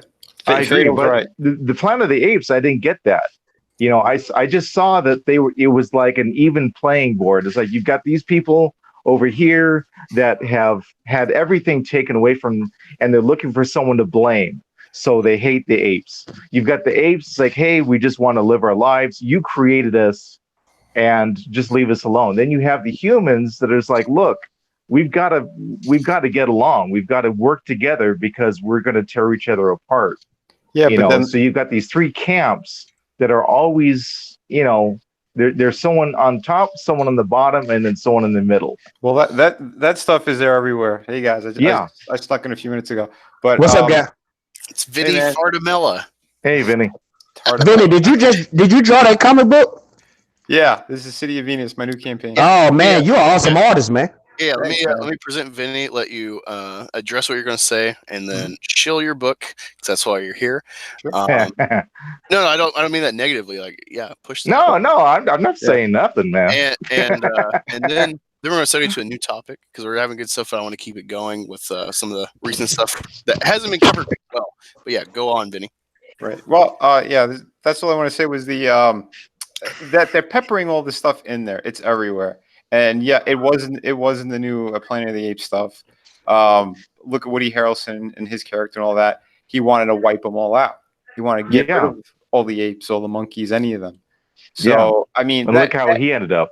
Exactly. Well, they threw it in there anyway because that movie, and that's why they rebooted it, because it's perfect. They felt for this time. Don't forget, Hollywood is controlled completely. By Disney, by the SJWs, by the left, the extreme. Well, I like the fact that Woody Harrelson was a character who was not just trying to kill the apes. He was also trying to kill people of his own species when they got that disease, even after he had been told not to do that because I don't know. I guess this other group of humans had found a cure for it or something like that. But he had received orders: do not kill those humans. Right. And he went against it. He went rogue. He was just he was so riddled with pain and guilt, probably because of his son. Right. So that's his prime motivating feature. Yeah. So I don't know. I'm just not reading it the way it's been presented. But yeah, well, I see both sides of that, and yeah, it's the grief and all that. But I think they ended up like it was very good writing for that. I would agree with that. But it's also they wanted to mask it because they wanted a villain that looks like he's hell bent on killing them all. But obviously he needs the motive. So, but there's going to be people like that out there. That's the thing. I mean, I'm not sensing anything in these movies that's been presented. There's going to be people just like Woody Harrelson. In fact, there may be people out there that haven't lost anything. They grew up rich, they had everything, and they still hate. I love this discussion because you guys are just like me when it comes to movies. I don't just watch a movie. I'm trying to see things that's going on in society in these movies. And when it came to this movie that we talking about, The Last Planet of the Apes, man, you could break down so many allegories that was in that movie. Oh yeah, because it's about digesting it. It's not just we're watching a cool popcorn flick. It's not. I can't do that. I can't just sit and watch a popcorn movie. It's got to have substance to it. Exactly. Same here. That's why I skipped on a lot of ridiculous movies for that reason. And I think that's what scares these media corporations. And it does. They don't want people to be deep. They want them to be superficial. They want them to be just whatever. They don't care. Just give me my beer, give me my sports, and let me have my TV. Hey, you shut the fuck up. Fly Eagles fly, motherfucker. Yeah, exactly. And that's the mentality that's created. I mean, everyone becomes a Raiders fan. Right. It's just it is about control, isn't it? I mean, what was it? Was it Chris, the one who left before? Yeah, Chris. Well, what he was saying too. They start with the food as well. They poison the food. We all get sick. We run to the doctors. And they give us more chemicals, more poison. It's going to make us more sick. Yeah. Go to McDonald's. Eat food that's going to make your body vomit itself up. But then you go to the doctor and they'll prescribe some pharmaceutical that they don't even know what the side effects are going to be for you. Yeah. So then they prescribe another pharmaceutical for you for those side effects. And you guys all nailed it. Black Angus even said it. It's all about power at the end of the day. Oh yeah, it is. It's about control and power. That's it. Yeah. Well, on the string. You know how I realized this was I was in this trying to think how to explain it. So there's this class that was on the second tier of it's a huge tier for my major of here's this whole list of stuff you can pick from that nothing's quite required, but you need to take something from this huge list. So I took a leadership class. I'm like, oh, that should be cool because I'm trying to go at the time for coaching, or the degree would apply to coaching. And turns out I had to get permission from the professor because it was for a scholarship track for Ohio students that graduate and get the scholarship. They have to do these extracurricular activities and stuff. And a lot of SJW kids, debate kids and stuff that they know all the talking points for their side of the argument. They don't actually understand shit. They don't understand why they might be wrong. And they're talking about diversity and this and that. And at one point I was like, hey, you've all seen 68 Planet of the Apes, or you know what it's about and blah, blah, blah. It's a civil rights movie and this and that. And I explained well, it's really a pendulum of power movie and stuff. And it's at some point things swing the other way. Or they stay the same and the minority falls away, whatever the minority is, whatever class or what have you. And I was getting to the point, I'm like, you're pushing for diversity and for empowerment for X and blah, blah, blah. I'm like, well, when is it enough? When are X people equal? And when are you pushing them too far? I'm like, when are you going to be willing to perhaps defend the white minority? Because, white people generally are the most wealthy demographic, aside from Asians, which are still a minority. Well, don't forget Orwell's maxim. What was that? All animals are equal, but some are more equal than others. Yeah. And I point out, I'm like, when are you willing to have like White History Month? And this dude was just like, they were all just like literally shaking. This is before the Fandom. This is before I started following Shapiro and Rubin and stuff. And they couldn't handle the idea of like a white minority that they might have to defend because they're oppressed. And it's like, that's when I first started clearing, like, yeah, you're not for equality. You're just for, I want power. Fuck you. Dude, and that's the problem. It's all. It seriously is all bullshit. It's just well, all Morgan about control. Freeman. Yeah, Morgan Freeman was on 60 Minutes with Mike Wallace, and he asked Morgan, "It's like, how do we deal with this racism?" He's like, "Stop talking about it." And I don't. And he was saying, "I don't want a Black History Month." And Mike Wallace was surprised, like, "You don't want a Black History Month?" He's like, "No." And Morgan said, "Do you want a White History Month?" And Mike Wallace said, "Well, I'm Jewish." It's like, "Okay, well, do you want a Jewish History Month?" And Mike Wallace said, "No." So why do we have a Black History Month? Yeah. And it was really interesting. Division. Yeah. Yeah. Well, yeah, exactly. It all comes back to this. Mm-hmm. And why do you want to divide people? Yeah, because you don't want a united front working against your strategy. You don't want them. What's that thing this is behind the dollar bill? Chaos out of order? Out of one comes many. Order out of order out of chaos? Well, that's I mean, there's a different context to it. But basically what I'm saying is this. They can't control us if we all together. Exactly. They have to divide us to control us. Yep. And they've tried. They tried so many times. When you look at the pyramid, you've got one person on top and everyone else underneath that. Exactly. That's the pyramid. Yeah. And it's the all-seeing eye, so I'm watching you. Yeah. Exactly. Which is like the Illuminati, and all that stuff. Right. But here's the thing: by the time all that becomes public, it's already changed. So whatever it is we're dealing with now, we're not dealing with the Illuminati. We're not dealing with them. And you notice how it went from being the Masons to the Illuminati. They changed the names. They changed the group. And like you said, by the time it comes out to the public, they already moved on to the next 20 years. We catching up. It's like technology. By the time it comes to the public, the military's already had it for 20 years. I talked to this guy. He worked for the State Department. We were talking about Enemy of the State, the movie. I haven't seen it.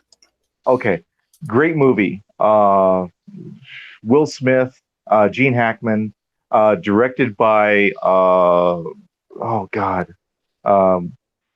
he's the brother of Ridley Scott, Tony Scott, who committed suicide because he was hearing voices and because of the pharmaceutical he was on. Yeah, he had a brain tumor. That's what they say. So he was known for making these movies that really dug deep into the inner workings of all the stuff that we're dealing with, we're talking about. So anyway, this guy that used to work with the State Department and I were talking about that movie, and he says, "Do you realize that the technology that was in that movie was already 20 years out of date?" And I looked at him like, "Holy shit, seriously?" Satellites that could zoom in on a license plate, and among other things. So that's what we're dealing with. By the time we get it, it's already 20 years out of date. Exactly. So it's already irrelevant. And that's the game that they play. That's called, staying ahead of your opponent. You do that in chess. Yeah. Wait, isn't it now it's the New World Order? It's the secret society. That's the new name for it. Well, Bush called it. George Herbert Bush, when he was in office, he blurted that out during the speech that he gave. It was the New World Order. and everybody freaked out. Yeah. But that's when it really surfaced. And I'm not saying this is when it began. That's when it surfaced. That's when it was revealed to everybody. And you never know what he might have been doing. He might have been sending a code out to somebody by saying that, because that's what they do. Well, Bush was the director of the CIA for a short time. Not a lot of people know that, you know. And he was running things when Reagan was in office. Reagan was just a poster child. He was the nice guy that everybody liked. The same the CIA that brings our drugs in the country? Well, I mean, who knows what they're doing? No, they're doing I'm a lot of serious. stuff. I'm serious. It's factual. You can look that up on Google right now. It's been proven that the CIA brings in cocaine into this country. Oh, that's what you were saying. Okay, yeah. I'm sorry. Well, yeah. Hold on, they just did it. What is it? J.P. Morgan. They just confiscated what was it? Like they said $53 billion worth of cocaine. Yeah. From the shipping or something. It's our government. Yeah, with the banks. And where does it go from there? Once it gets confiscated, where does it go? Exactly. Well, don't forget too. It's like North Korea. That's why no one really wanted to step up on anything. It's because they're tied with China too much. Because they're bringing in, like, I forgot how many billions worth of dollars in black market stuff, drugs, you name it, all this contraband, and it's getting laundered through China and other countries. Well, here's the thing. You know who runs the black market in China? Who? The military. Oh, like the black guys. The black guys. No. Actually, well, if you want good weed, you got to go to the Nigerians who are there illegally. I was getting approached by these guys. Hey, do you want to? And they would name some like brand name of weed. I'm like, look at it. I'm going, no. But you know, that's how they're making their money. That's how they're able to stay in China. You know, they let their visas run out. They get there legally, but then their visas, they don't want to go back to Nigeria because it's a war zone. They want to stay in China. It's like, hey, you know, it's easy life. Dude, man, it's sick. But you look at Afghanistan. Why are we in Afghanistan? What's the only thing that really? What's a major production of poppy seeds? Poppy seeds. Plant. Yep. And you know and what? do you get from poppies? You get opium. Yeah, opium and heroin from that. China loves opium. Yep. Well, the British introduced opium to the Chinese to pacify them. Yep. Yeah. You know, so that's here we go. It's like it goes back to the empires that are trying to run things. Yes. We're living in one. Yeah, what were you saying, Fatal? I was just saying, Black Angus show don't turn into the conspiracy theorist show. Sorry, Angus. It's my fault. I did it. Moving from that. Segue. Vinny Fartamella. Dude, why do you keep saying that? I'm going to stop coming on the show, bro. Just call him Black Anus. Black Anus. It's a compliment for him, though, isn't it? Well, you know, Black Plague, Black Anus. I don't know. Yeah, no. Vinny, tell us about City of Venus. It's actually along this topic, to be honest. This is a book that's set so far into the future. It's a post-apocalyptic future where the people in power are in this floating city that you actually see behind the main character. I'll scroll down a little bit. Yeah, here's a shot of it. And they're looking to control. They've been there for centuries. It's the most brilliant minds. It's the most powerful people. They're engineers, scientists, all that. And below on the regular street and everything are people who are sick. They're diseased. They're mutated and experimented on. And that's from those people above. So they're trying to prolong their lives. And essentially, anyone who's just like a rejected experiment, they get tossed down into the streets. And below that, I have, because it's set so far into the future, like I have like cities that have been built upon cities.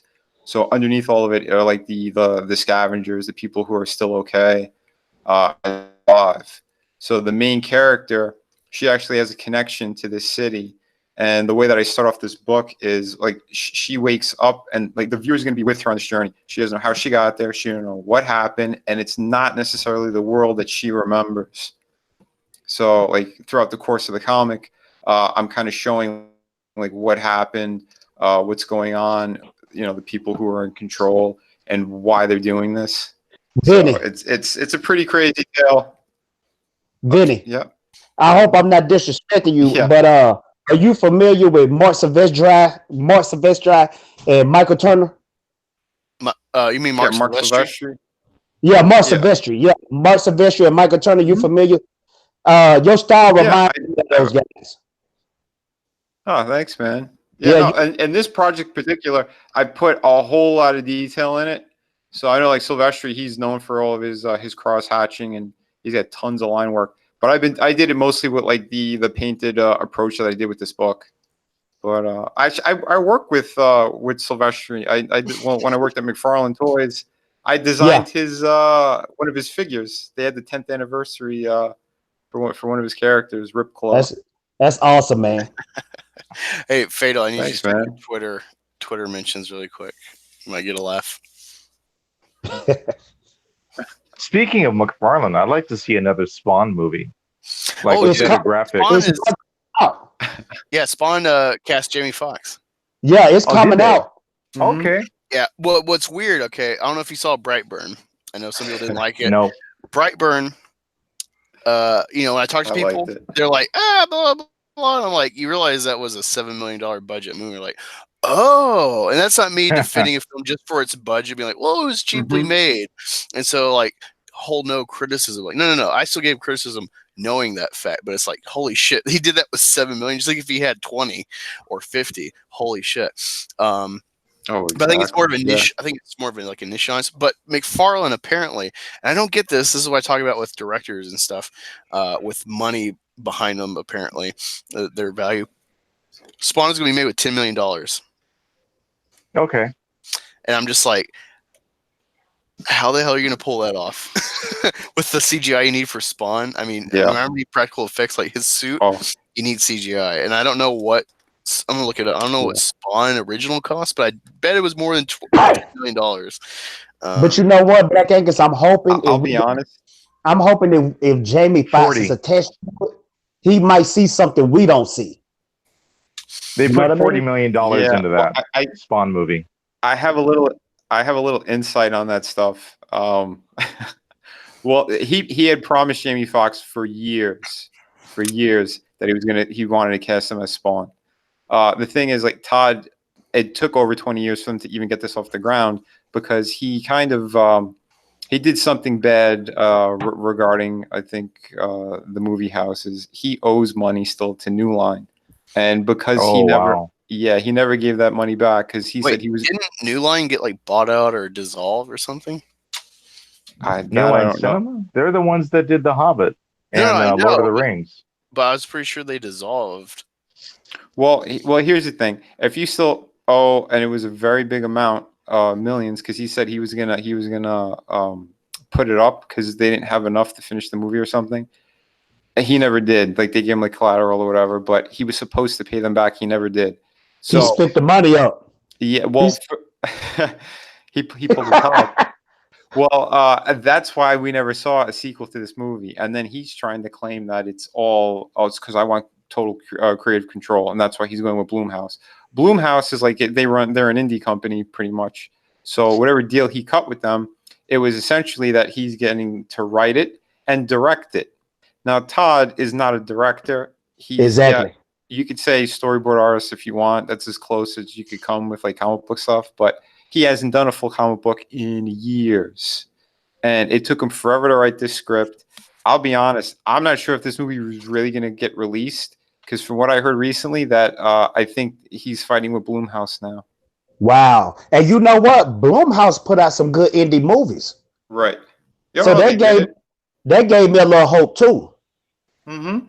You know, it seems like the same situation with Axanar, the guy that's behind it all. It's like he created a lot of controversy about money. And, you know, I'm just at this point, it's like, just come up with a good movie. Stop doing the politics that screw up everything. Right. You know? I mean, right now we're in a depression for movies.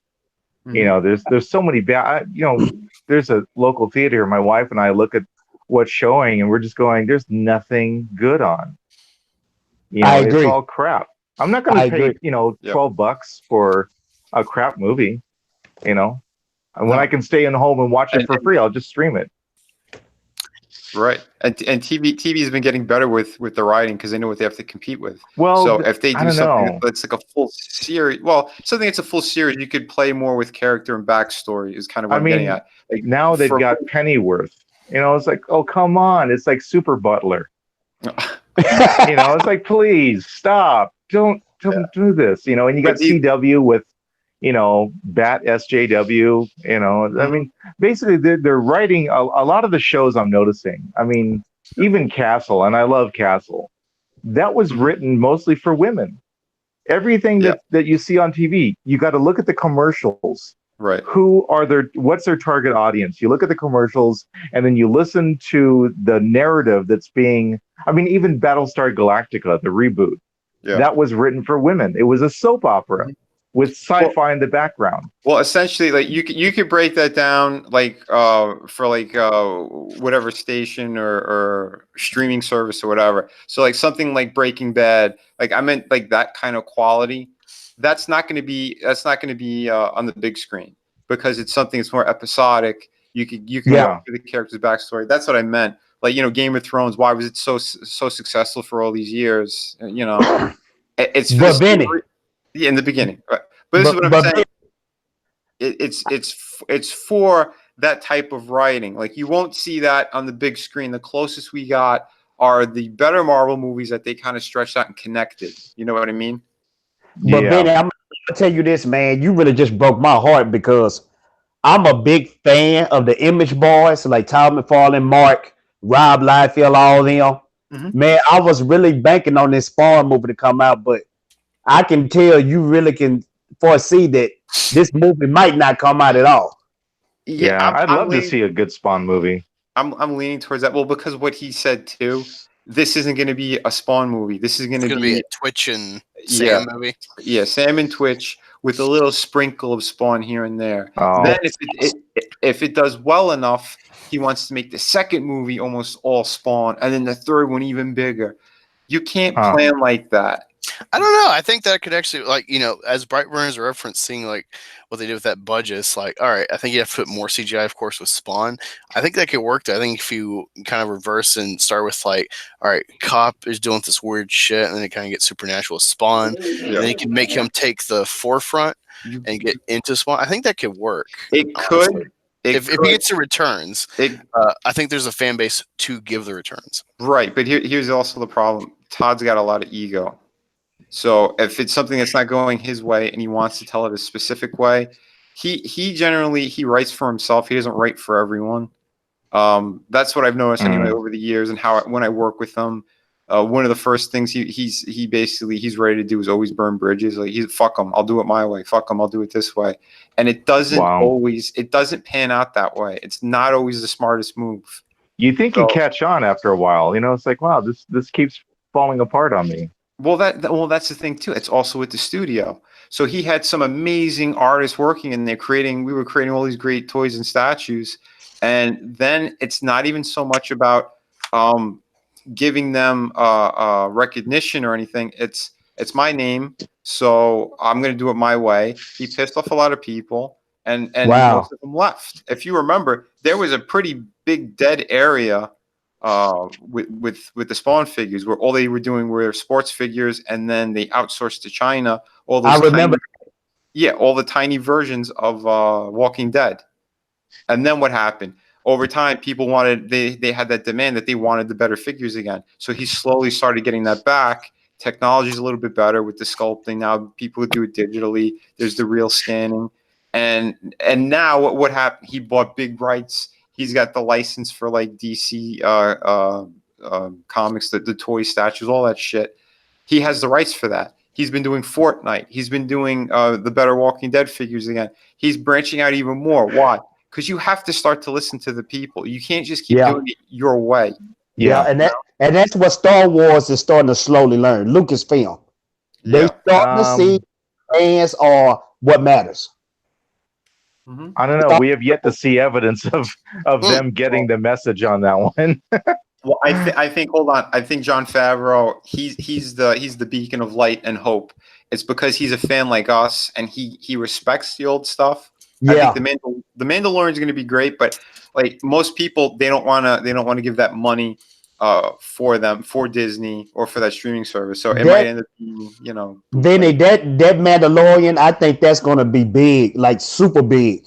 I don't know. I saw clips to it, and it just had a fan film feel to it. I know it's TV. It crashes and burns. Are like, fuck. You should use Boba Fett. Right. Lucas is highly involved in it. Yeah. And they say like they talk about the time span with it, and that where the Mandalorian was throughout like the original 3 movies, and his connection to that whole world. So it's mapped out well. Jon Favreau wouldn't have just pushed it for no reason. Okay, Vinny, we got you here. You got a comic pro in the house. I want to get your thoughts. I'm not sure. I haven't seen you in my feed, so if you've done new content, I haven't seen. I know you've been bouncing around in Comic Skate chats and streams, so that's awesome. Try to catch when I can. But I want to get your take. It's kind of segue because Comic Book Bob, good buddy of the channel, says Disney needs to earn the fans' trust back. Well, they fucking I've already been pro boycott. I've reaffirmed that stance even for myself. I'll only see Rise of Skywalker if I can, sneak my way in buying Cats or Jumanji for admission. Preferably Jumanji because Jack Black, The Rock, that whole hell yeah, that whole quad group is just amazing. And I want to get DeVito's in it, and Danny Glover. Okay, well, I want to get your take because I'm not sure if you're aware, but I'm doing a hashtag for Ollie stream tomorrow.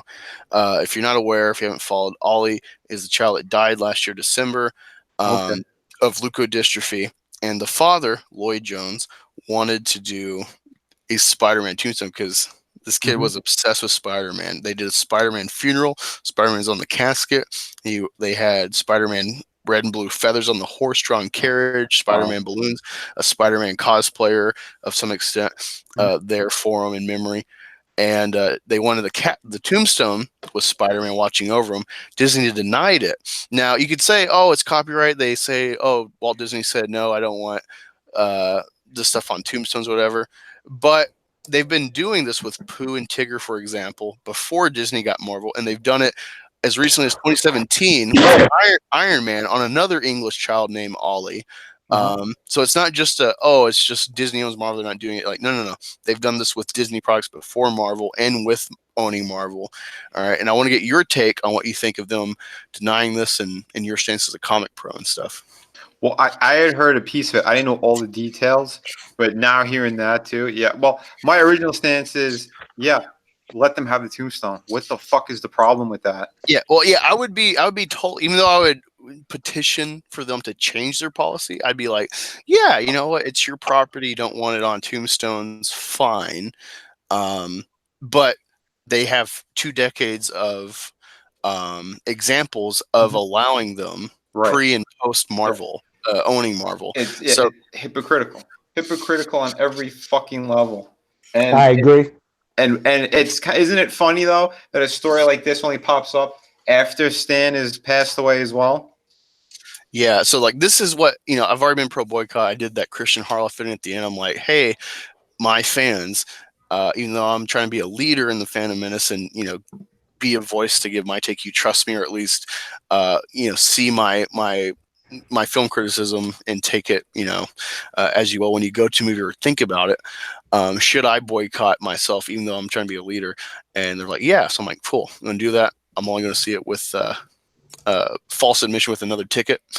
So I'm respecting my fans with that. And this just reaffirms my boycott. This is like, it's a sad day when anyone's talking about boycott, like Odin's like, we need to boycott Disney. Like, oh, now you say that when you have Black Ariel and then a dead kid not getting his tombstone. With that actually pisses me off a lot more than Black Ariel. No. You know, it's like, but it takes something like this. You don't, you're just cool with it or whatever. Like, oh, Disney's gonna make Disney owns everything. Like, why bother?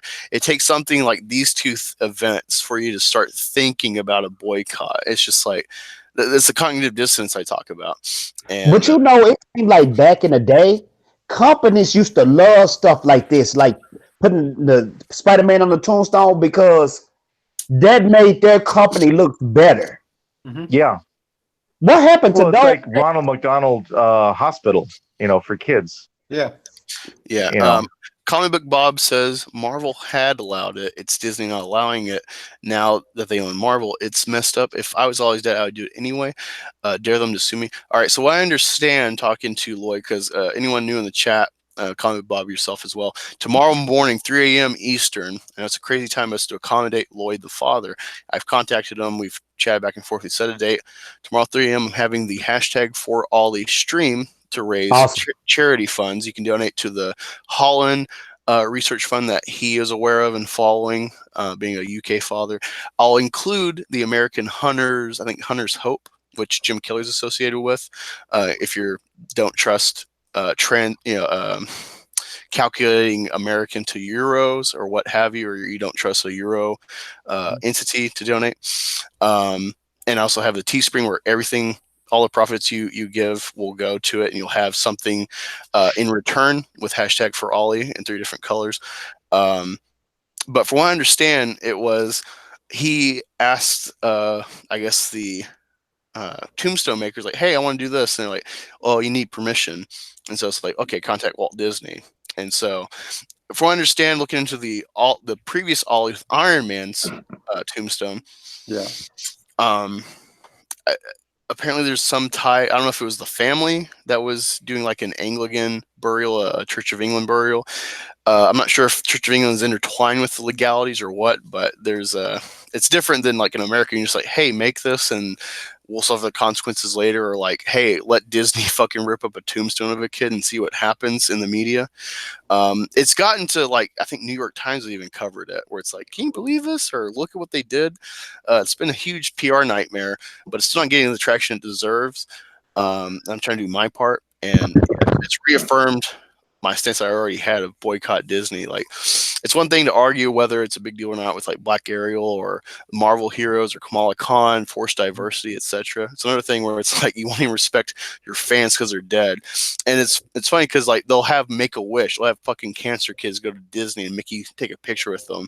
But once they're dead, oh, they don't have money to spend, so fuck them. And I can't stand that. Especially it really hit home because I'm a dad, and it's just like my son loves Paw Patrol. If he died right now, like I'd probably try to get Paw Patrol on his tombstone. So it's just like, really, really hurts, Well, it's interesting because when that came out on Twitter, there was a bunch of other posts that showed tombstones with Spider-Man on it, for these kids, and it's like Disney's not going after these people. Yeah. That type of stuff is heartbreaking, man. These companies really have turned to pieces of shit, man. Totally. No souls. Well, look at the people that are running them, we can't because we don't know who they are. But, the shareholders are the ones that are making the final decision, So yeah, you're right. That's the thing that most people don't realize is, Disney, it's Iger. It doesn't matter. He's just a face. He's irrelevant. They can change that face next week and nobody will know why. And we'll just accept whatever the printed excuse is in the media. Yeah, because it's kind of like y'all seen Batman Begins, right? Mm-hmm. Yep. Oh, yeah.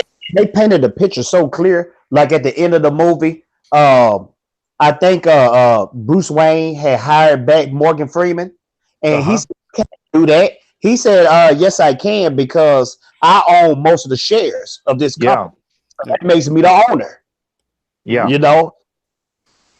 But a lot of people in the world, that will go right over their heads because just people like us, we view movies different than the masses. Not saying the masses are lower than us, but we just view movies different than everybody else, Well, it's the accepted standards of the masses. It's what they choose to acknowledge. You flash a red flag in front of a bull, he's going to charge. you know. Yeah. But he's not going to attack. He's not going to attack the Matador. He's going to go after the red flag because that's what he's focused on. Yeah. And that is America. That is the media. That's what we're dealing with right now. Yeah. The bull and the flag. It is. It's twisted, man. Well, that's why I came up with this story. It's the same thing. It's to show the extreme of what would have happened, you know, if they keep taking over and everyone else becomes sheep. Yeah. Or stay that way with their eyes closed. But it's interesting because this is a message that keeps getting put out into movies and comic books and whatnot. So the masses are getting it. It's filtering through to the subconscious. Right. And at some point, something's going to click because they're going to start to see the pattern. They're going to start to see the signs. They go, oh, that's what they were talking about. Now I get it. Yeah, because right now it's an overflow of the other shit. So the ones that are kind of, like in my position and other people that have those little elements in their story are trying to put a spotlight on it, that we're fighting back in our own way. But without making it grotesque like they are.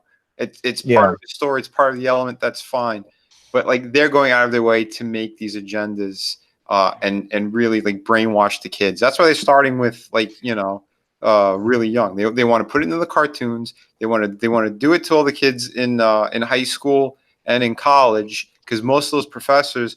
Those are the ones. That's like what's his name, Jordan Peterson. That he fights with all of his fellow professors because they're pushing these narratives and these views that are wrong. You know what I mean? And it's like, why? You're trying to poison everyone's minds.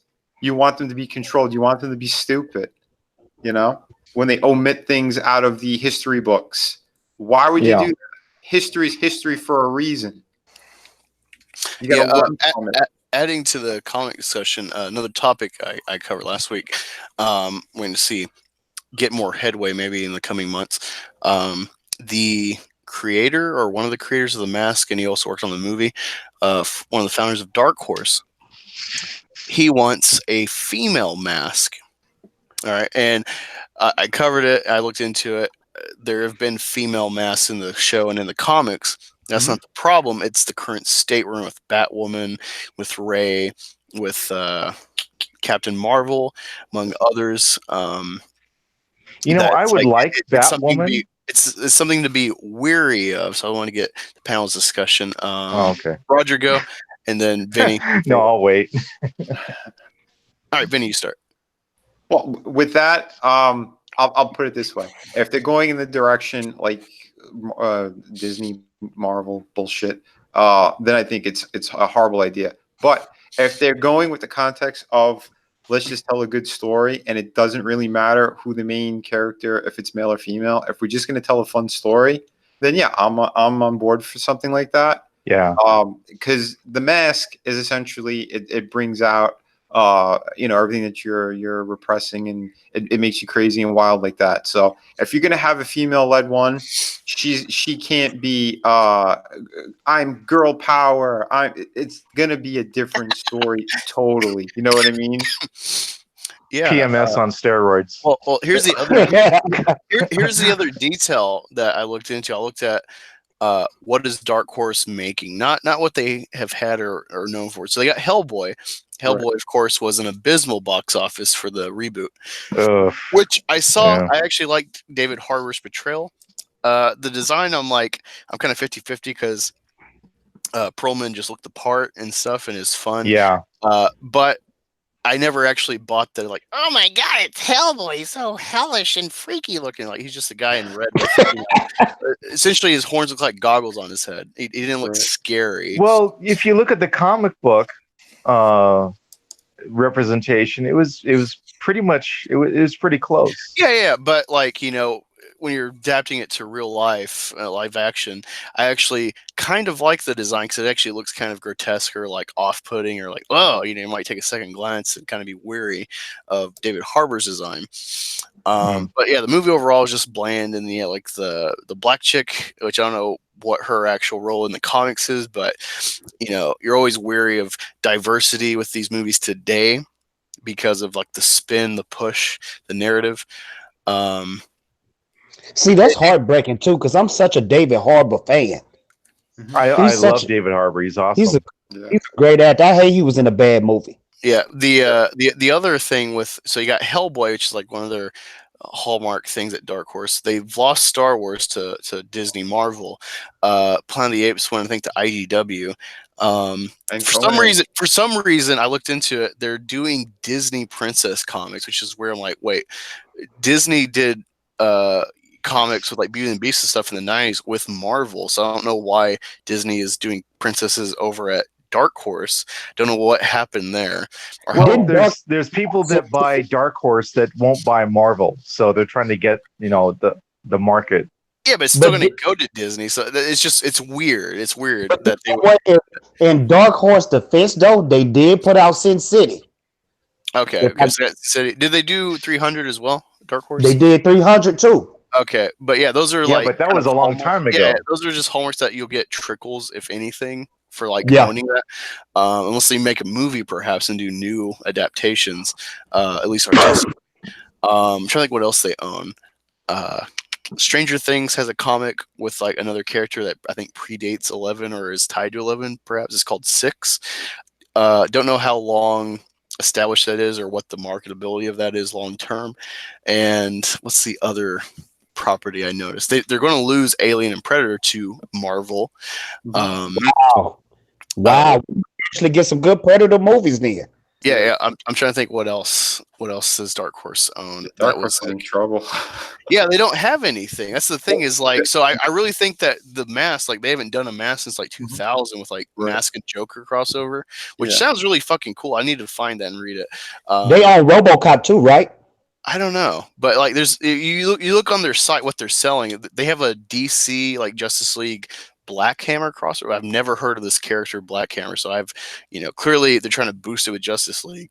So that's what I'm saying, is like this feels like, hey, let's take a IP and make controversy, like Batman. Yeah. Or something. Even if it's negative, we might get clicks and get like the feminists be like, and the Mary's like, we need to watch the Mask because it's got a woman now or something. And I'm just like, one, it feels like a PR spin with essentially a dead entity. No one knows the comic The Mask. They know the movie Jim Carrey. The other thing that kills this too is that Jim Carrey put his stamp on that movie. It's one of his iconic representations on film. Yeah, because you know what? That's like making a female Ace Ventura movie, in my opinion. Yeah. Do you guys remember The Spirit? Yeah. Back in 2008? It sucked. What do you mean it's shush? You be quiet. It wasn't Will Eisner's The Spirit. It was Frank Miller's interpretation of The Spirit. I liked it. It was fun. It was cheesy, watched like 20 but minutes, it was fun. and I was like, because it has that Sin City style. So I watched like 20 minutes. I'm like, that no, I just can't. Okay, fine. Let's moving on. But no, it's interesting that like, and they're like, it's gonna have a Deadpool style. And someone said like, well, The Mask already had kind of a Deadpool style, and I'm like, yeah, I guess it kind of did. It was more muted because of the 90s, and they wanted to get more views. But like Fatal J said too, I mean, good luck topping Jim Carrey in his prime. Yeah. Who what female actress who's hot enough could pull off something like that, aside from maybe like Margot Robbie, but not even, because she's not a comedic level. Well, she's doing Harley Quinn too, so that's going to be like, wait a minute, Yeah, so they're not going to do that. She had a comedic approach though to Harley. Huh? You know what? You brought up a good question. What female could pull that off? Exactly. I mean, that's too difficult. You'd have to get a no-name, actually, I think. I don't think you'd have someone with, like, established... Right. And then it's like, you're like, oh, who is this chick? Why'd she get picked? Why didn't Kristen Wiig or blah, blah, blah? One of the biggest females I can think of is Wonder Woman, but she's, Israeli. She has an accent. I don't know if people would buy into that with that character. And she's doing Wonder Woman still, so... But don't forget, though, you need a very, very strong comedic actor in there. Yeah, he could do drama and comedy. You know what? At a very high level. I got the perfect casting choice. Chris Hemsworth identifying as a woman. No. Oh God. Hold on. The fat version. Any version. of Chris Hemsworth. The fat version. I'll give like a lot of people in the chat will freak if they don't know. Sorry, but I hate Ghostbusters, like the original Ghostbusters. I watched it twice. I watched it You're twice. on crack. I watched it Hang twice. man. I gotta go. Quit. Calm your trigger for a minute. I'll explain. All right. So I didn't grow up with classic films. Even Star Wars. Like when I was a kid, I saw it because my mom's boyfriend at the time, before she met my stepdad.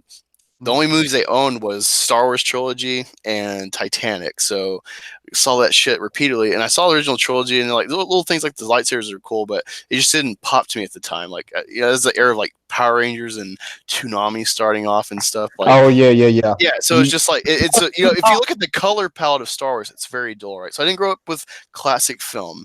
Black Angus, you said Toonami, and that saved you because I was a Toonami head myself. So I didn't go with classic film, all right. So as an adult getting into film, like, all right, Ghostbusters is critically acclaimed. It's an iconic comedy. I'm excited to watch this film, all right, and get in with everyone's like jokes on the movie and stuff. And I watch it, and I was literally bored to tears. I smirked at the opening like joke of Bill Murray fucking with the college student to get in with the girl college student, which is like, whoa, that's problematic today. And then the rest How of the old movie, were you when you saw Ghostbusters? like last year. Wow. Yeah, I went into it completely fresh, just knowing the clout to it, and I was. The just thing is, bored to it's a tears. dated movie. I don't know. It was humor that was written for the 80s. See, my thing is, I think a lot of these, especially comedy, I think comedy ages the worst, and when I see these like critically acclaimed, well-loved classic comedies, I watch it and I'm like, what? Like, people thought this shit was funny? Like, and I gotta admit, there's a lot of movies. Comedy's my weak spot already. Like, I generally don't like comedy films, so they ain't funny to me. And so I gotta admit, just like, it feels like they're all like just these people besides Ramis. Well, I guess it's really Aykroyd and Murray. It's like they have clout because of Saturday Night Live, so they're just kind of phoning it in. It feels like meh type of performance. I know everyone thinks it's iconic and so their best performances. I'm like, what? Like, this was boring as shit to me. Here's the thing though, Angus. There's a lot of movies that I saw when I was younger, and I thought they were the best movies ever. I only like them for the nostalgia. I'll go back and watch them. Like, oh my god, I can't. That's what I'm getting to. I think a lot of these films carry because of nostalgia. Like, except for Star Wars. Like, Star Wars. The thing with Star Wars is that no. Here's the thing with Star Wars. Here's the thing with Star Wars. Yeah, it's timeless. The story's written to reflect, the hero's journey of all cultures. It's like the ultimate copyright. Well, the problem with a lot of comedies is that they're period pieces.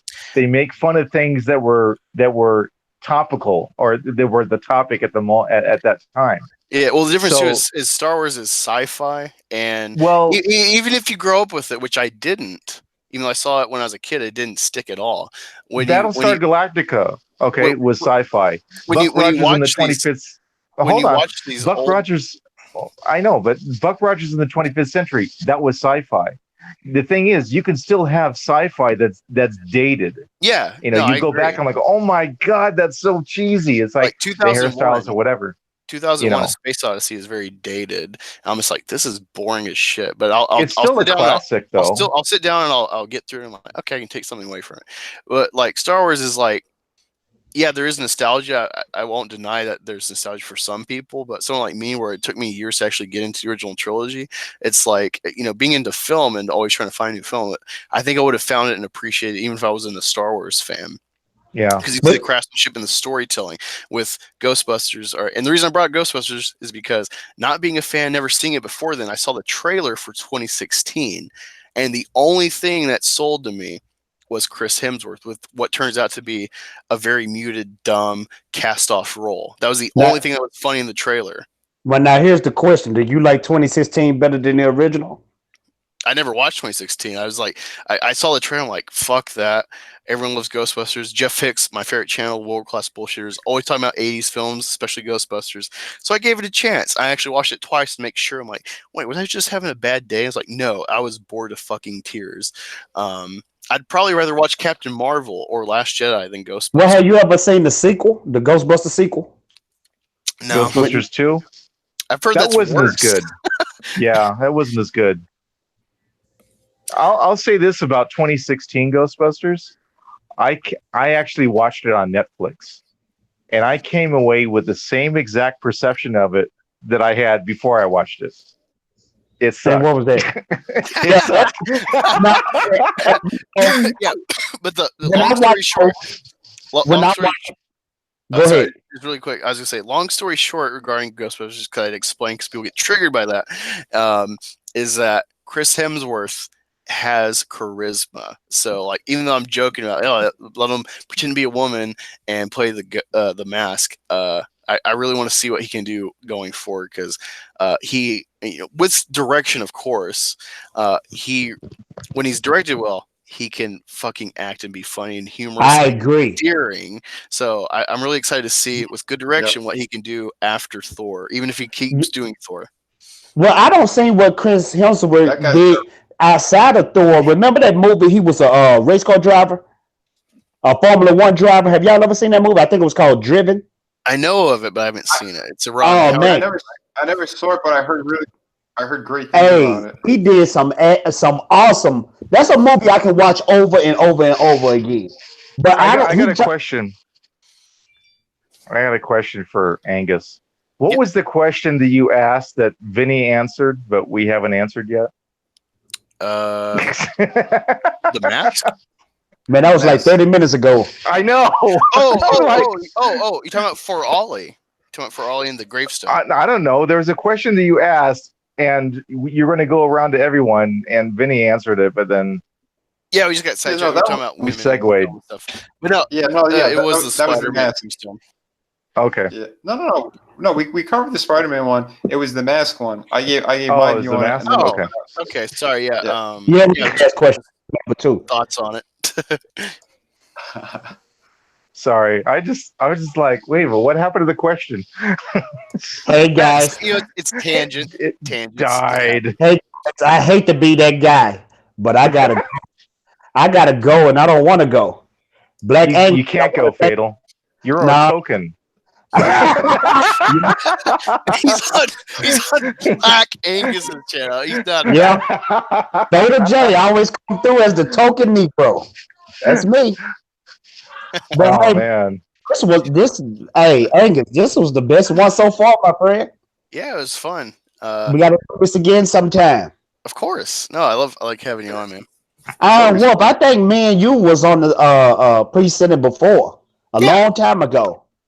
Yeah, it's just rotations and trying to figure out, wait, okay, like some regulars are always going to come, some it's like, all right, let me figure, like, oh yeah, let me get that guy. It's just it's always trying to go through and see like who I need to get on and who's available. So you get lost in that. Especially, I usually get I always remember my Friday stream, but I get sidetracked sometimes with like casting and make people informed. So it's usually like Thursday night or Friday morning, like, oh fuck, I need to make the chat, and then people are like, oh, I can't, like. Maybe if I planned it better. So. And Vinny Art, when does that comic book come out? Because I always support creators, especially when they doing their own own thing. So when does the comic come out? Man. Yeah, no. I have 40 days. I have 40 days left on the campaign.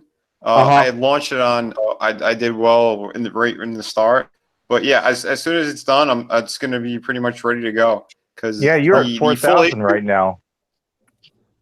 Yeah, Vinny ships fucking fast. I'm already seeing people have gotten their volume 1 in Australia of your art book. So the art book, dude, like you are the standard of Comicsgate. Okay, Benny, I'm gonna find you on Twitter, and I'm gonna. Thanks, man. Dude, I appreciate it. No problem. Y'all guys have a good night. Great panel. Peace out. Right, great talking. Take care, man. Be safe. Sorry, no, I got a donation through Streamlabs from someone. I'm like, oh shit, but I don't know what it's for. So I'm like, can I spin this, or is this for the charity, or I'll give a part to charity, or the whole thing if it is. But I'm just like, what is this? So. Oh shit! Well, everyone who's boycotting Disney, go back City of Venus. Yeah, I know. So dude, how does that work? I've never like backed anything. So how does it work? Like, is there a fixed price or a fixed amount that you have to pay, or what? Well, right.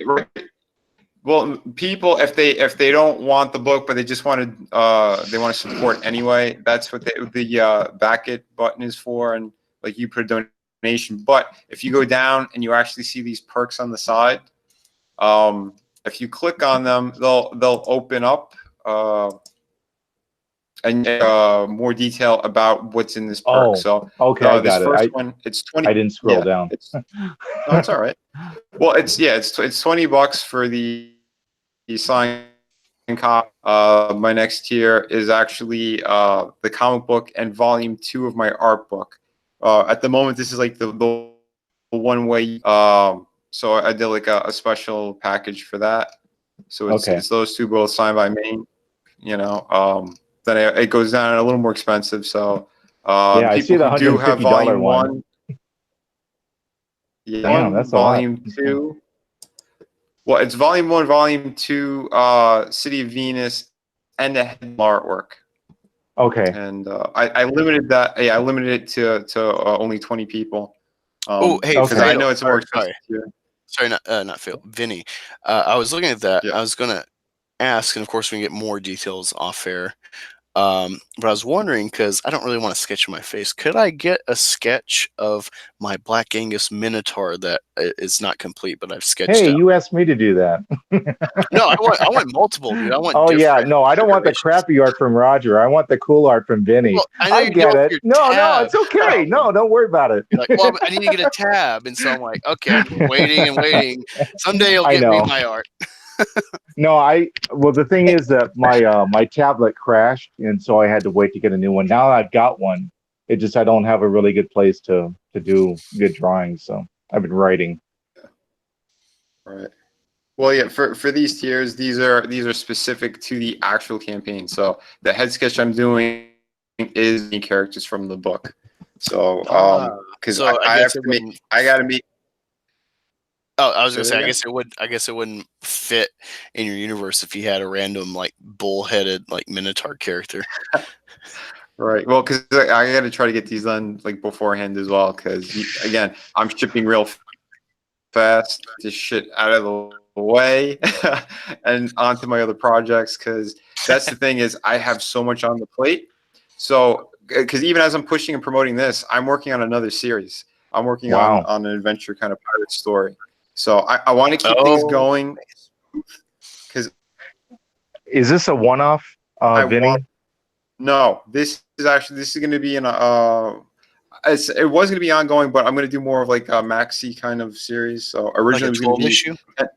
It was going to be 10 to 12 issues, but because I found out that comics can't go independent, you can do whatever you want. I'm going to make them oversized books. So I'll make them closer to, maybe like 35, 40 pages. And I'll probably shorten the length, so then it'll be more of like a mini series, maybe 5 or 6 issues. So when you say what was kind of, did you say oversized or? Well, yeah, the page count. So like this. Oh, okay. No, I was wondering if. Oh, yeah, go ahead. So I think we have a delay. I don't know if I'm accidentally interrupting you. You're gonna address or if there's a delay, but I was gonna ask. I was interpreting it as like I don't know if you've seen like the new Superman year 1 or like the Batman Dam, where it's like a bigger format like book in your hand, if to kind of like set yourself apart. No, I keep thinking about like a graphic novel. Right now. Yeah, more closer to a graphic novel. It's just it's the page count that's oversized, not the actual books. Maybe over time I might do that. I might re-release projects. It depends, because I have to find a place that would be willing to publish larger, and the files, like all the files have to be changed, because that's the big thing with doing comics. So whoever you're going to get it printed, I think each people, they have like kind of slightly different measurements you have to abide by. So for cutoff and all that crap. But no, for this, like the first issue, pages front cover to back cover.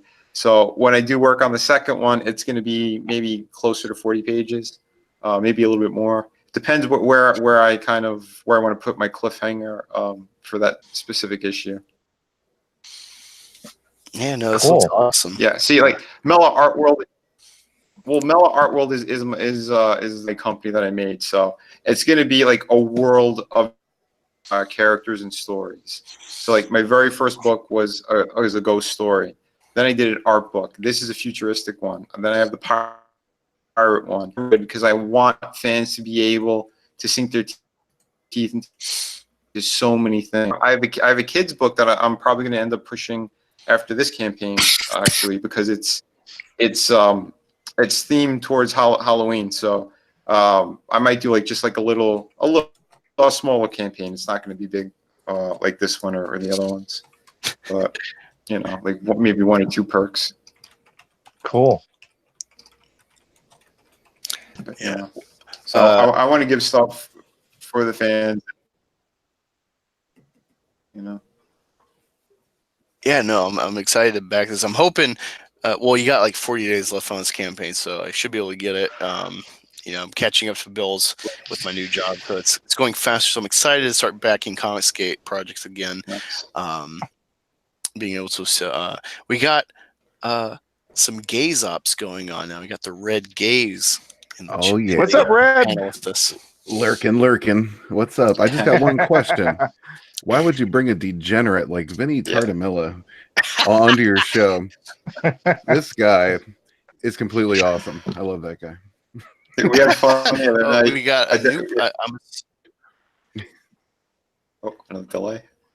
I really think Vinny's got some lag. I'm sorry about that.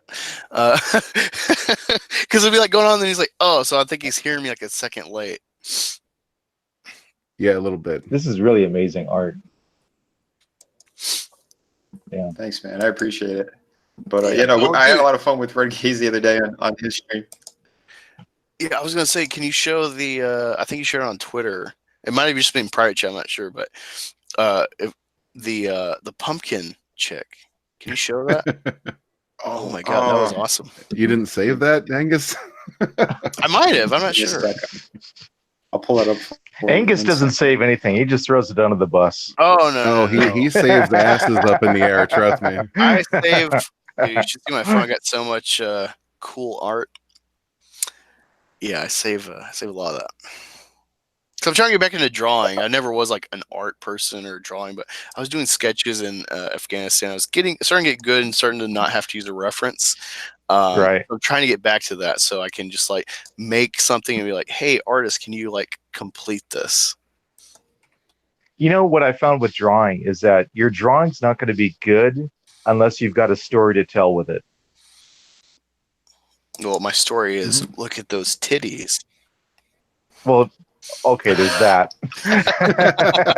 These titties are currently hidden. Look at that ass. Just like the cat. The cat knows what's up. Oh my god, that's what I'm talking about. And yeah, it's actually a piece of the art. Oh, hello. Yeah. Yeah. So nice pumpkin. The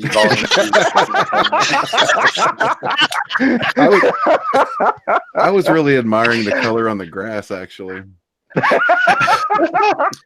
Vinny, I just gotta ask, like, you've been doing this for 20 years, but I'm just wondering, you have to have a lot in spank bank to like just do this out of your head, like in your office. But I'm wondering how often, if at all, or what's the rate percentage? How many times do you just get girls to like make a pose like this? You're like, hey, we find a model or college student, whatever, in art class. Yeah. Hey, pose. Yeah.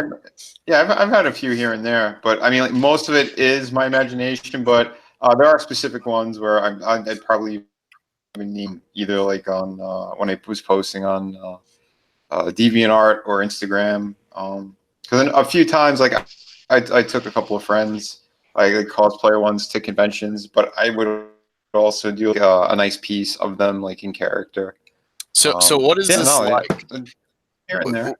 What is it like as the artist and as a man doing hot women? What is it like directing a woman to make these poses, especially in this climate? If you can address that as well.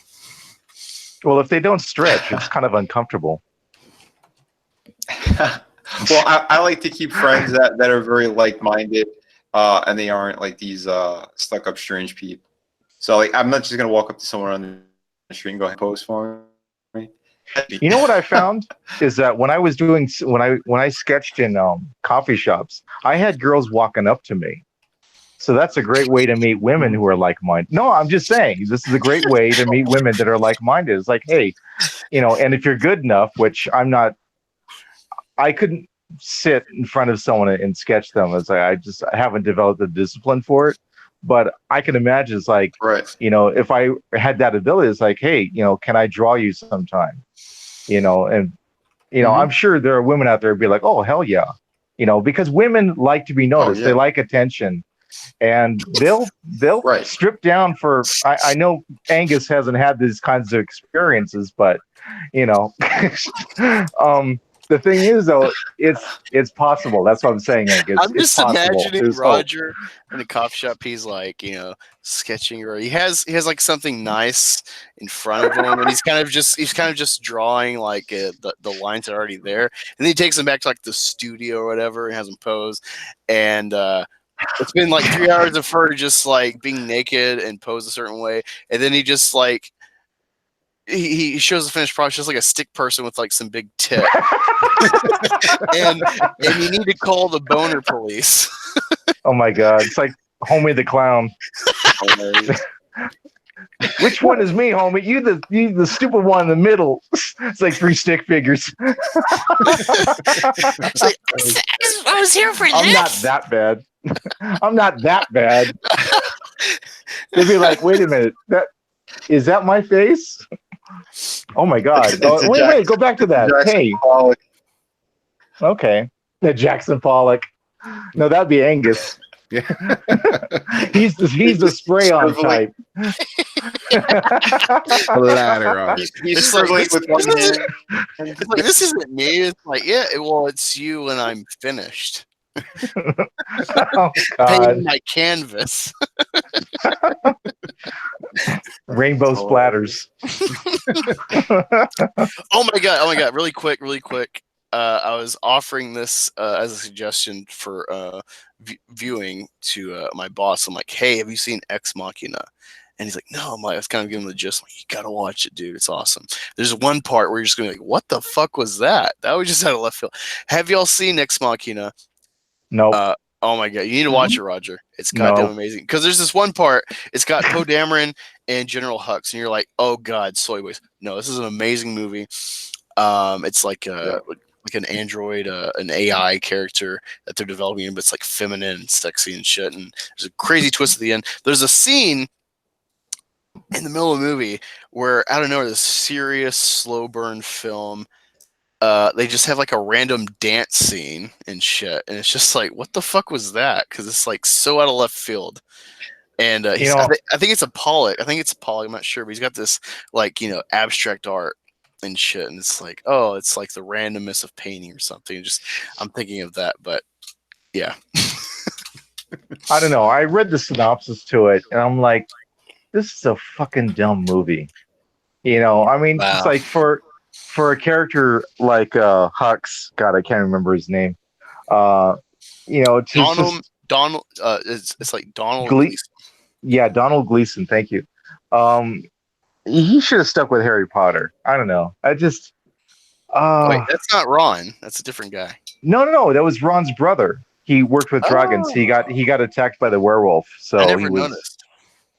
Yeah, I'm not surprised. That's right. All those gingers. I don't know. Damn ginger hate. Throwing shade. I saw I read the synopsis for Ex Machina because I was really intrigued. I was like, okay, what's this all about? And I saw it. I'm like, that's it. And it's like, okay. And so I have no interest in it. I don't know. I kind of wish they'd done something a little bit different with it. It just seems just kind of like an excuse to make an AI movie.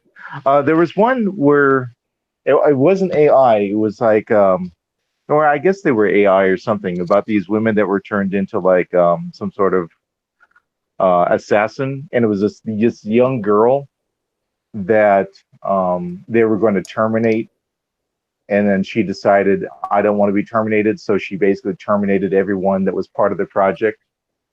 And they sent this other female after her, this other female agent after her, and it turns out that she is an AI, just like the little girl was, and it was a really good twist. But I think I saw I part can't of it. remember the name of the movie, I can't remember. but it was good. Yeah, I caught part of it. I think, yeah, it was like on HBO or something. Okay, I saw it. I thought, yeah, not 100%. I can't remember if I saw it. Yeah, on, I saw pieces of it. That's why I know what you're talking about. Yeah, it was really good. I think my wife and I saw it in the theater, and there's this really great scene where it's like, one of the technicians always referred to the girl as Buddy. It's like, hey, Buddy, how you doing? And then, like, when it came time for him to put the injection into her, he's like, sorry, Buddy. And then he was married to one of the other lab techs who knew martial arts for some reason.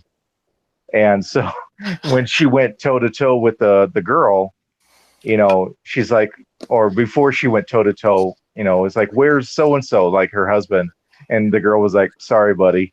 It was like, damn, that's harsh. But yeah. Oh, I think Michelle Yeoh was in it. She was like the lab tech in charge of it. So I think we can do a search under that. Michelle Yeoh, cyborg girl, assassin, whatever. And Mara, what's her name? Mara from she was in The Shooter with Mark Wahlberg. She was in this. She played the assassin. Wait, what movie are you talking about, Roger? I can't remember the name of the movie. I wish I could help you, but I only saw a piece of it. Yeah, it's. Let me look up Michelle Yeoh, and by the power of Google, or her IMDb. Yeah. Yo, yippee! Cyborg. Was it not Babylon? Morgan. That was it. That had to be it. Okay. I think. Yeah, Kate Mara. Okay, so Kate Mara is in it. Morgan. Yeah, that was a good movie. I liked it. Oh God, no, Morgan. That was a 5 out of 10 for me, dude. I love the main girl, Anna Taylor-Joy, I think's her name, from The Witch. Love that movie. But and she was good in I think she was in Split, but in Glass. But yeah, Morgan, I was like, yeah, I'm not gonna own that shit. Hey, tell us about how you like Alita. Do not get me fucking started, dude. Not get me started. I'm waiting on the DVD release and shit and seeing the low numbers so I can fucking roast that shit.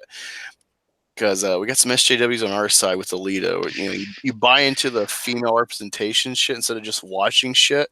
Like, that's what I tell people. Like, when I was a kid, my favorite heroes, if I really think about it, were fucking Xena and Pocahontas. And it wasn't because I'm Indian. I just like Pocahontas. It was just fun. It's the woods, and it's carried over. I love just. That was a terrible movie. I don't care about the historical shit. It's a fun kid movie, And you just like it because of the Colors of the Wind song. No, the whole movie is great, dude. It's got Winchester from fucking MASH. Like, it's an amazing production, regardless of the historical inaccuracies or whatever. It's just it's fucking Pocahontas light, historical wise. Well, the girl that did the voice for Pocahontas, she was in a movie called what was it? Oh, I can't remember it. It was a Native American movie. It was really funny. It's about these two guys that were best friends, and it was really well done. It's not The Hangover. That was like 3 guys. No, this is about Native American culture, dude. Oh God, where's America going? Down the shitter. Oh, Smoke Signals. Smoke Signals. No, was the name of the movie. I haven't seen that or heard of it. Great movie. But no, yeah, I've always loved Pocahontas, love Xena, even though I try to watch it as an adult, and I'm just like, at least the first season, I'm like, this is cringy. I can't go through with this. But yeah, and even with Game of Thrones, like, when I first started streaming, I was telling Rookie Crew, I'm like, you need to watch this shit, and I was talking to like I've said it repeatedly, like, the 2 main leads of the whole show, Game of Thrones, is women, the villain and Daenerys becomes a villain later on, but she's the hero for the most part of the show, and men carry that show and boosted it until girlfriends started, finally getting into it and chatting with their girlfriends and stuff and everyone else. It became a pop sensation. But like men never like defended it, like, oh, it's got female representation, it's got strong women characters. You just fucking watched it. Alien. Yeah. You don't need to. Ripley is not a strong female character. She's just a character in my eyes. She's just a character. She's quick on her feet. She reacts. She's not some fucking like Gaia in the movie. She's just the character that makes it at the end. Well, the thing is though, she becomes strong. You know. Yeah. By you get that build.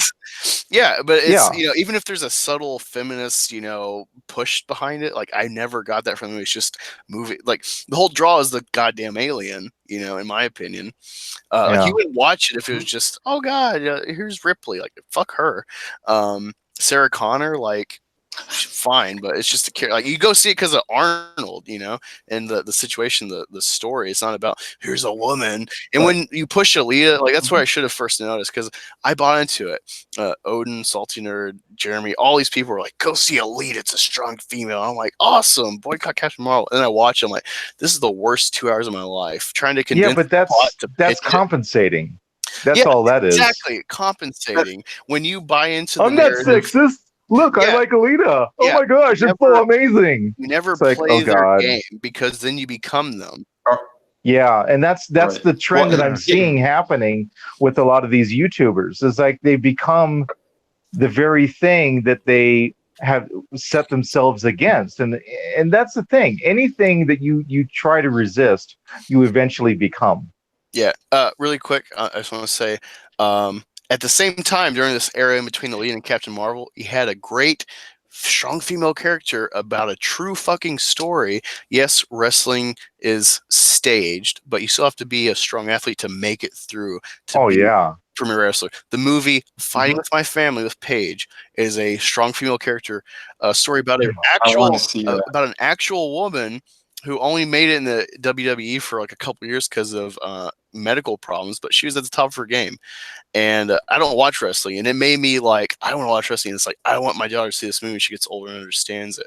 I want my son to see it, because it's like, hey, here's just a good character.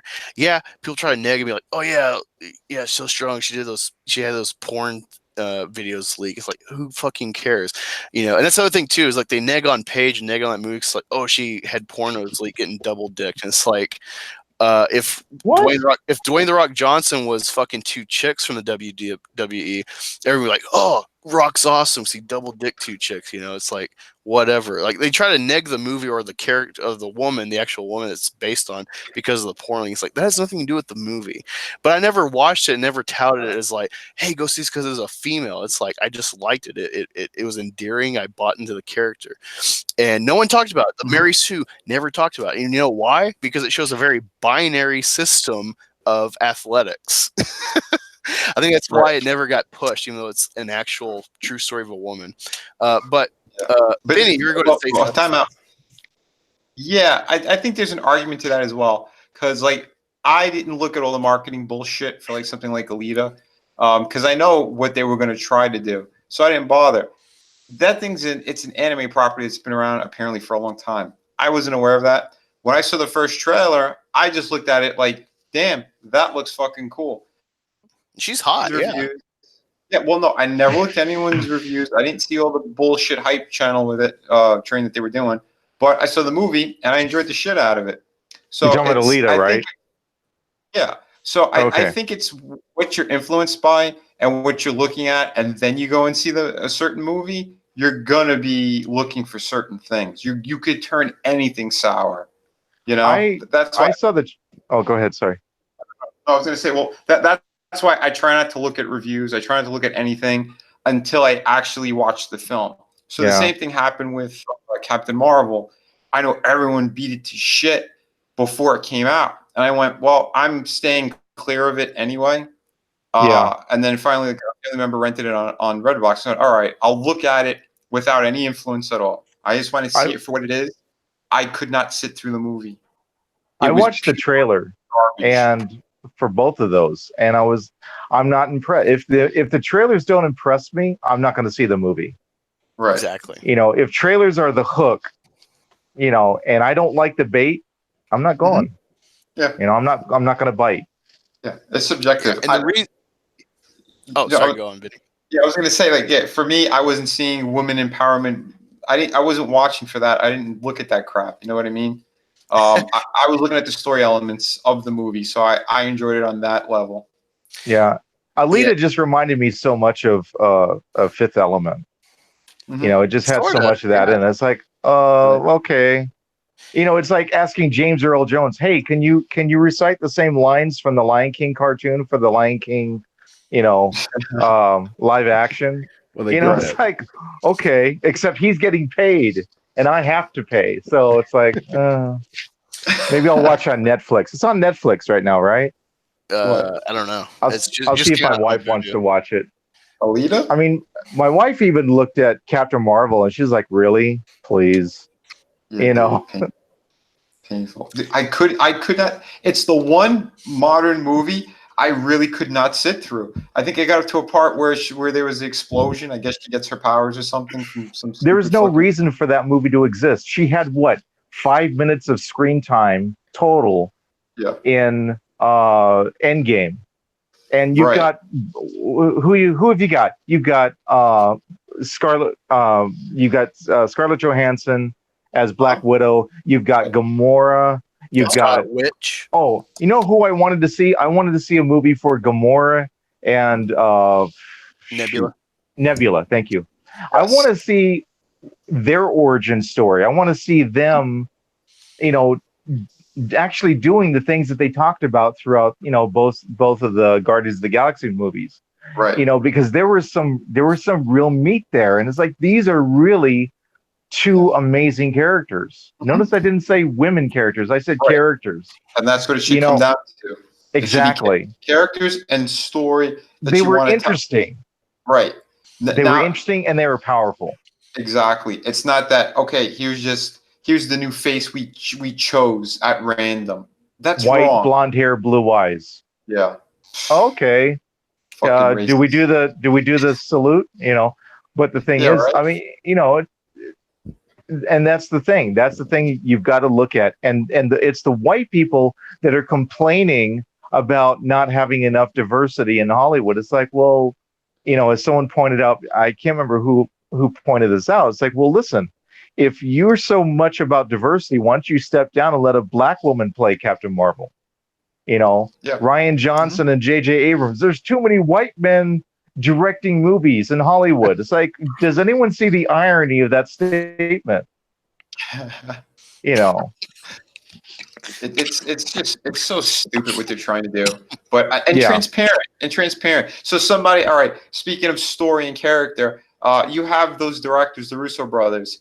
They fought not to have her in the movie. They didn't want her in the movie, and I think that's why they did that awesome scene where he takes off the power gem, and he fucking knocks her out of the picture. Oh, that was beautiful. I love that scene. I could watch that on repeat. Someone's got to make a GIF for that. Yeah, I want an endless loop of that scene. Whoa. Did you say GIF? It's GIF, my friend. Sorry. GIF. We're not. GIF. It's not peanut butter. Come on, Vinny. Get with it. Hey, wait a minute. Choosy moms choose GIF, all right? Dude. Vinny's just a choosy mom. Vinny, you're lucky you can draw good. That's all I'm saying. Thank you very much. He broke it my nose. Oh, did I hurt your will, feelings? I love when Vinny's on it. It always gets funny. Oh, man. You always get the New York out of me. Yeah, there you go. Yeah, dude. There you go. The New York. It's funny you say that, Vinny, because when I was say coffee. when I was in basic, I noticed I really gravitated towards Northeasterners. Like one of my favorite people was a masshole, and then my cot buddy and stuff, he was Virginia. I know it's not quite Northeast, but it's close, and I noticed that, and I love the humor of Northeast people. It's very quick and punchy. It's like like West Coast offense. It's like what Bill Walsh took from boxing and put into football. It's just like quick jabs and stuff. I love it. Yeah. You want, quick on your feet. You know why? Because it's a fucking melting pot around that whole area. No one's judging anybody on anything, but they're all breaking each other's balls. Yeah. And that's what it's supposed to be about. Why do you think like those comedians were so popular as well? Richard Pryor, George Carlin. We got to laugh at one another, and no one's doing that now. It's all I'm offended. Well, that's West Coast. That's all West Coast humor. Yeah, but they're pushing it everywhere. I think you mean, but they don't realize that they've become the joke. They make the joke out of themselves, and it's like, give me a break. That's why I had to get out of LA. I'm like, I'm tired of these idiots. They're all, superficial narcissists who can't see that they become so self-absorbed that anything that they're doing or anything that they're talking about has nothing to do with any of the people around them that they're quote unquote defending. Right. It's all about them. When people, come to someone else's aid or come to someone else's, they're not defending that person. They're defending their own insecurities that they see are being attacked in that other person. Yeah. That's what it's really all about. Mm-hmm. Hey, I just want to get really, just want to segue a little bit and get a little bit gaze up in here with Red Gaze. What is up with it? Why do you keep doing that? Why do you keep saying gaze? You know why. Because I read gaze. I'm all about the gaze agenda, dude. Oh my God, here we go. No, it's funny. I told Red Gaze, I'm like, can't he just be a person? Can't he just be a human being for crying out loud? Like, he's a man. You need to push the gaze community. And that's like his opening. I'm like, yes, I don't think that. And he's a human being for crying out loud. Is he? All I know is he's a Komodo dragon lizard with a red filter. It's a Komodo. Komodo. Say it, Komodo. I said Komodo. No, you didn't. You said lizard. Well, whatever. That's ambiguous. Damn it. In my head, I said Komodo. When I said lizard, so. Not good enough. Anyway. Red Gaze. I want to get your what's been going on in your universe. Oh, just like today or what? Yeah. What's on your mind? What do you want to talk about? He's so soft-spoken, too. What is your beef, my friend? My beef? Yeah. Oh, let's not go there. I got tons of beef. Oh, no. Now I'm interested. Here we go. Well, I mean, most of it's been pretty played out. And a lot of it's what you guys have been talking about. Like, for instance, white people talking about more diversity in Hollywood. Meanwhile, they're filling the role of a black person. That kind of stuff. I got beef with that. I definitely got beef with Ryan Johnson, Kathleen Kennedy. I got all kinds of beef. I actually had some beef for dinner tonight. I went to Red Robin. Yum. Oh, God. Really? Yeah. No. Oh, yeah. Yeah. Oh, yeah. Okay. Are you not a fan of Red Robin? No, not really. I've never been. Is it because it's red? It's mediocre. It sounds like someone got. Is it because it's red? Oh God, I've got red phobia. Look out, guys! I'm red phobic. Yeah, I see that blue icon there. All right, we know what's going on with you. By the way, Roger, if we're talking about beef, let's get into this beef. You got too many names, my friend. Is it Iron Wolf 1970? Is it Roger? Is it Quentin? What is it? Well, yeah, he's trying to find your channel and share it. He's like, "What is this guy? Who the fuck is he?" Well, Quentin Lars came about because I signed on to YouTube years ago, and my name was taken. So I just took my middle name and the first 4 letters of my last name and put them up there.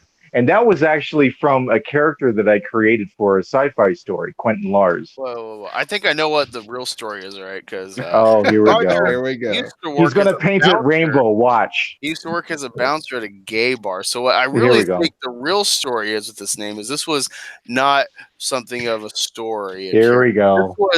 Maybe it was a story about himself, like George Lucas made Skywalker. Well, Roger made Quentin Lars, which was actually his stage name when he filmed at the gay strip club. And so when you say bouncer, do you mean like doorman, or do you mean someone who bounces? I was no. No baby powder was involved. Now we're talking about a gay bar here, so I just wanted to clarify. No, I was the straight doorman at a gay bar, and I was Yeah, basically I've met a lot of straight doormen at gay bars, my friend. His favorite job. I was, in all seriousness, I was a topic of a lot of conversations at that bar because I would have them come up to me. It's like, "You're straight?" I'm like, "Yes." It's like, "You work at a gay bar?" "Yes." You know, to me, it was a job. I was making $50 a night. It was cool. I didn't have a lot of the drama that you deal with as a bouncer at, straight clubs or, I guess you call it straight clubs. But you got a different kind of drama at the gay bar. It was more like, hissy fits. And you didn't have a lot of physical violence. It was more like, slapping each other with insults, and right. gay people calling each other faggot and stuff like that. So I was like, okay, that's different, But the thing is, though, I got hit on from both sides. I had lesbians that hit on me. I had gay people that hit on me. I was like, dude, just have fun. For me, my attitude was they deserve to have a place to be themselves just as much as anybody else. Mm-hmm. And the only thing that I wanted there was for everyone there to be safe, and to feel comfortable. Yeah. Now, it has been my experience. I used to, one of my old jobs, there was a gay guy who worked there, and we were pretty good friends. But there's a variety of gay men that their conquest is to turn a straight man. I don't know if you've experienced this. Yeah. Well, the creepiest thing that ever happened to me was this one guy came up to me and says, "You're cute." I'm like, okay. He's like, "You remind me of my son." I was like, oh, I just threw up in my mouth. No, it's why was that? Yeah, I was like, okay, closet pedophile. Good to know, But and that's the day you stop working there. Well, the funniest thing was this one bartender, Michael. He would always say, or someone asked me, "Is the doorman straight?" And Michael would always be like, "Straight to bed." I was like, "Oh Christ!" But no, you know what? They were fun. They were fun people. I loved the staff. The manager was great. The bar back and I got along great. He had this T-shirt of Ponch and John from the Chips TV show, and it said, "I smell bacon." I was like, "Dude, you rock." It's Yeah. But it's funny because I asked him one time, it's like, "Have you ever been on a date and you were straight before you had sex?" Like, meaning he didn't have any alcohol, he didn't have to drink anything. And it literally stopped him in his tracks. He's like, wow, I'm gonna have to think about that. Because there was one thing I noticed is like people were trashing themselves. I mean, to the point of serious instability. And then they go off and pound each other. And I was like, what's going on here? Because I know as a straight guy, I don't need to drink alcohol to work up the courage or whatever to have sex with a girl that I'm interested in. I don't need it. And I mean, I know I've seen the same thing in the straight culture, where people just get mashed. But I mean, it's not because to work up the courage to have sex. It's just drinking because they can't deal with the problems of the reality outside of the bar. Most people are just so uncomfortable with themselves. And like you said, going to a place like that, if it's that safe environment, so they go, okay, even if I do get shit faced, maybe it'll give me the courage to really come out of my shell. I think it just comes down to that kind of stuff. Yeah, like I've worked with gay people too. I know a lot of the same. It's the same conversations. Like everyone tries to make this separation between people. Sorry, there is no separation. It's all horseshit. Well, what I found interesting was that there's an underlying hatred between gay men and lesbians, and when you hear their conversations after they've had a few, it's like they hate each other. They can't stand each other. But the interesting thing is that they're seeing aspects of themselves in the other person, because you get these guys that try so hard to be effeminate, and then you get these women that try so hard to be masculine. I'm just going, really? Yeah. Why can't you just be you? Exactly. Why do you have to try so hard? It's like the soccer coach for the women's soccer team. She tries so hard to be butch. It's like, lady, it doesn't matter how flat chested you are. You're not a man. Exactly. You're not. And then anyway. So I don't want to get into that, but it's just people, and this is anybody, like you were saying, Vinny, is people pretending to be something that they're not. It's like, look, you know what maturity really is? It's not going out and getting a job. It's not going out and having kids and a family and all that. What it is that you're honest with yourself. Yeah. That's it. That's maturity in a nutshell. You're honest with yourself. Perfectly said, my friend. Perfectly said. And that's the problem. And that's why these people fight, because they're not. They're insecure. They're immature. Those are the people who want to spread the hate and all the other bullshit. Like, look at like Edwin Boyette. That's what he preaches to most of the time. Is dude, people, love each other. What are you doing? Like, why are you fighting over and bickering over the same nonsense over and over? Did you say Boyette? Yeah, dude, he's a very seductive man. He's like, he's talking about like, oh, Christ and the Bible says this, and I'm just like, my back hole is open for. I don't know who this is. He's a Comic Skate follower and commentator and stuff. He's on with EVS, and he literally has a very like a Barry White type of voice. It's just like, wow, a white, if you will. Yeah. So you just sexually harass this guy on your own live stream. Okay. Yeah, that's nice. Angus dropped his panties already for him. Those are man panties. I'll have you know, I don't wear panties. Oh God. Nothing needs to be dropped. It's already. So let's segue into something. Well, no, that's a matter of opinion as to whether or not something needs to be dropped. Unless we're just talking about your panties, then obviously that's your prerogative. Oh boy. Angus is waiting for. Wait, sorry, you broke up. What'd you say? I said you're just waiting for him. That's the bottom line. I've been waiting. He wants to be the bottom line. Oh God. I was waiting for someone to say something about that. And it happened. Color me surprised. Wow. I try not to disappoint. But going back to topic, it's like the voice of reason, amongst all the fighting and all the nonsense. When you hear a voice of reason that's preaching, the things everyone should be doing, stop and listen. The obvious, you mean? Yeah, the obvious. What used to be obvious. Yeah. Oh my God! Yeah. Sorry. I have to cut this short. We've gone for a good while. I've had fun, but I gotta get up early for work and for my stream in the morning through 8 Yeah, you got some plumbing to do tomorrow. No. It's security. But no, he just got a job as a plumber, so I'm aware. I'm also aware of what you were trying to say. But no, clean up pipes. Yeah, I got my pipes. No, for to be real, I got my hashtag for Ollie stream tomorrow with the Father Lloyd Jones and Red Gaze. Hopefully, Drunk 3PO if he's not dealing with other stuff. Rookie Critic, Jesse Milestone. I know Lethal Lightning. I know I'm missing someone, but yeah, swing by. Hopefully, some more people come in.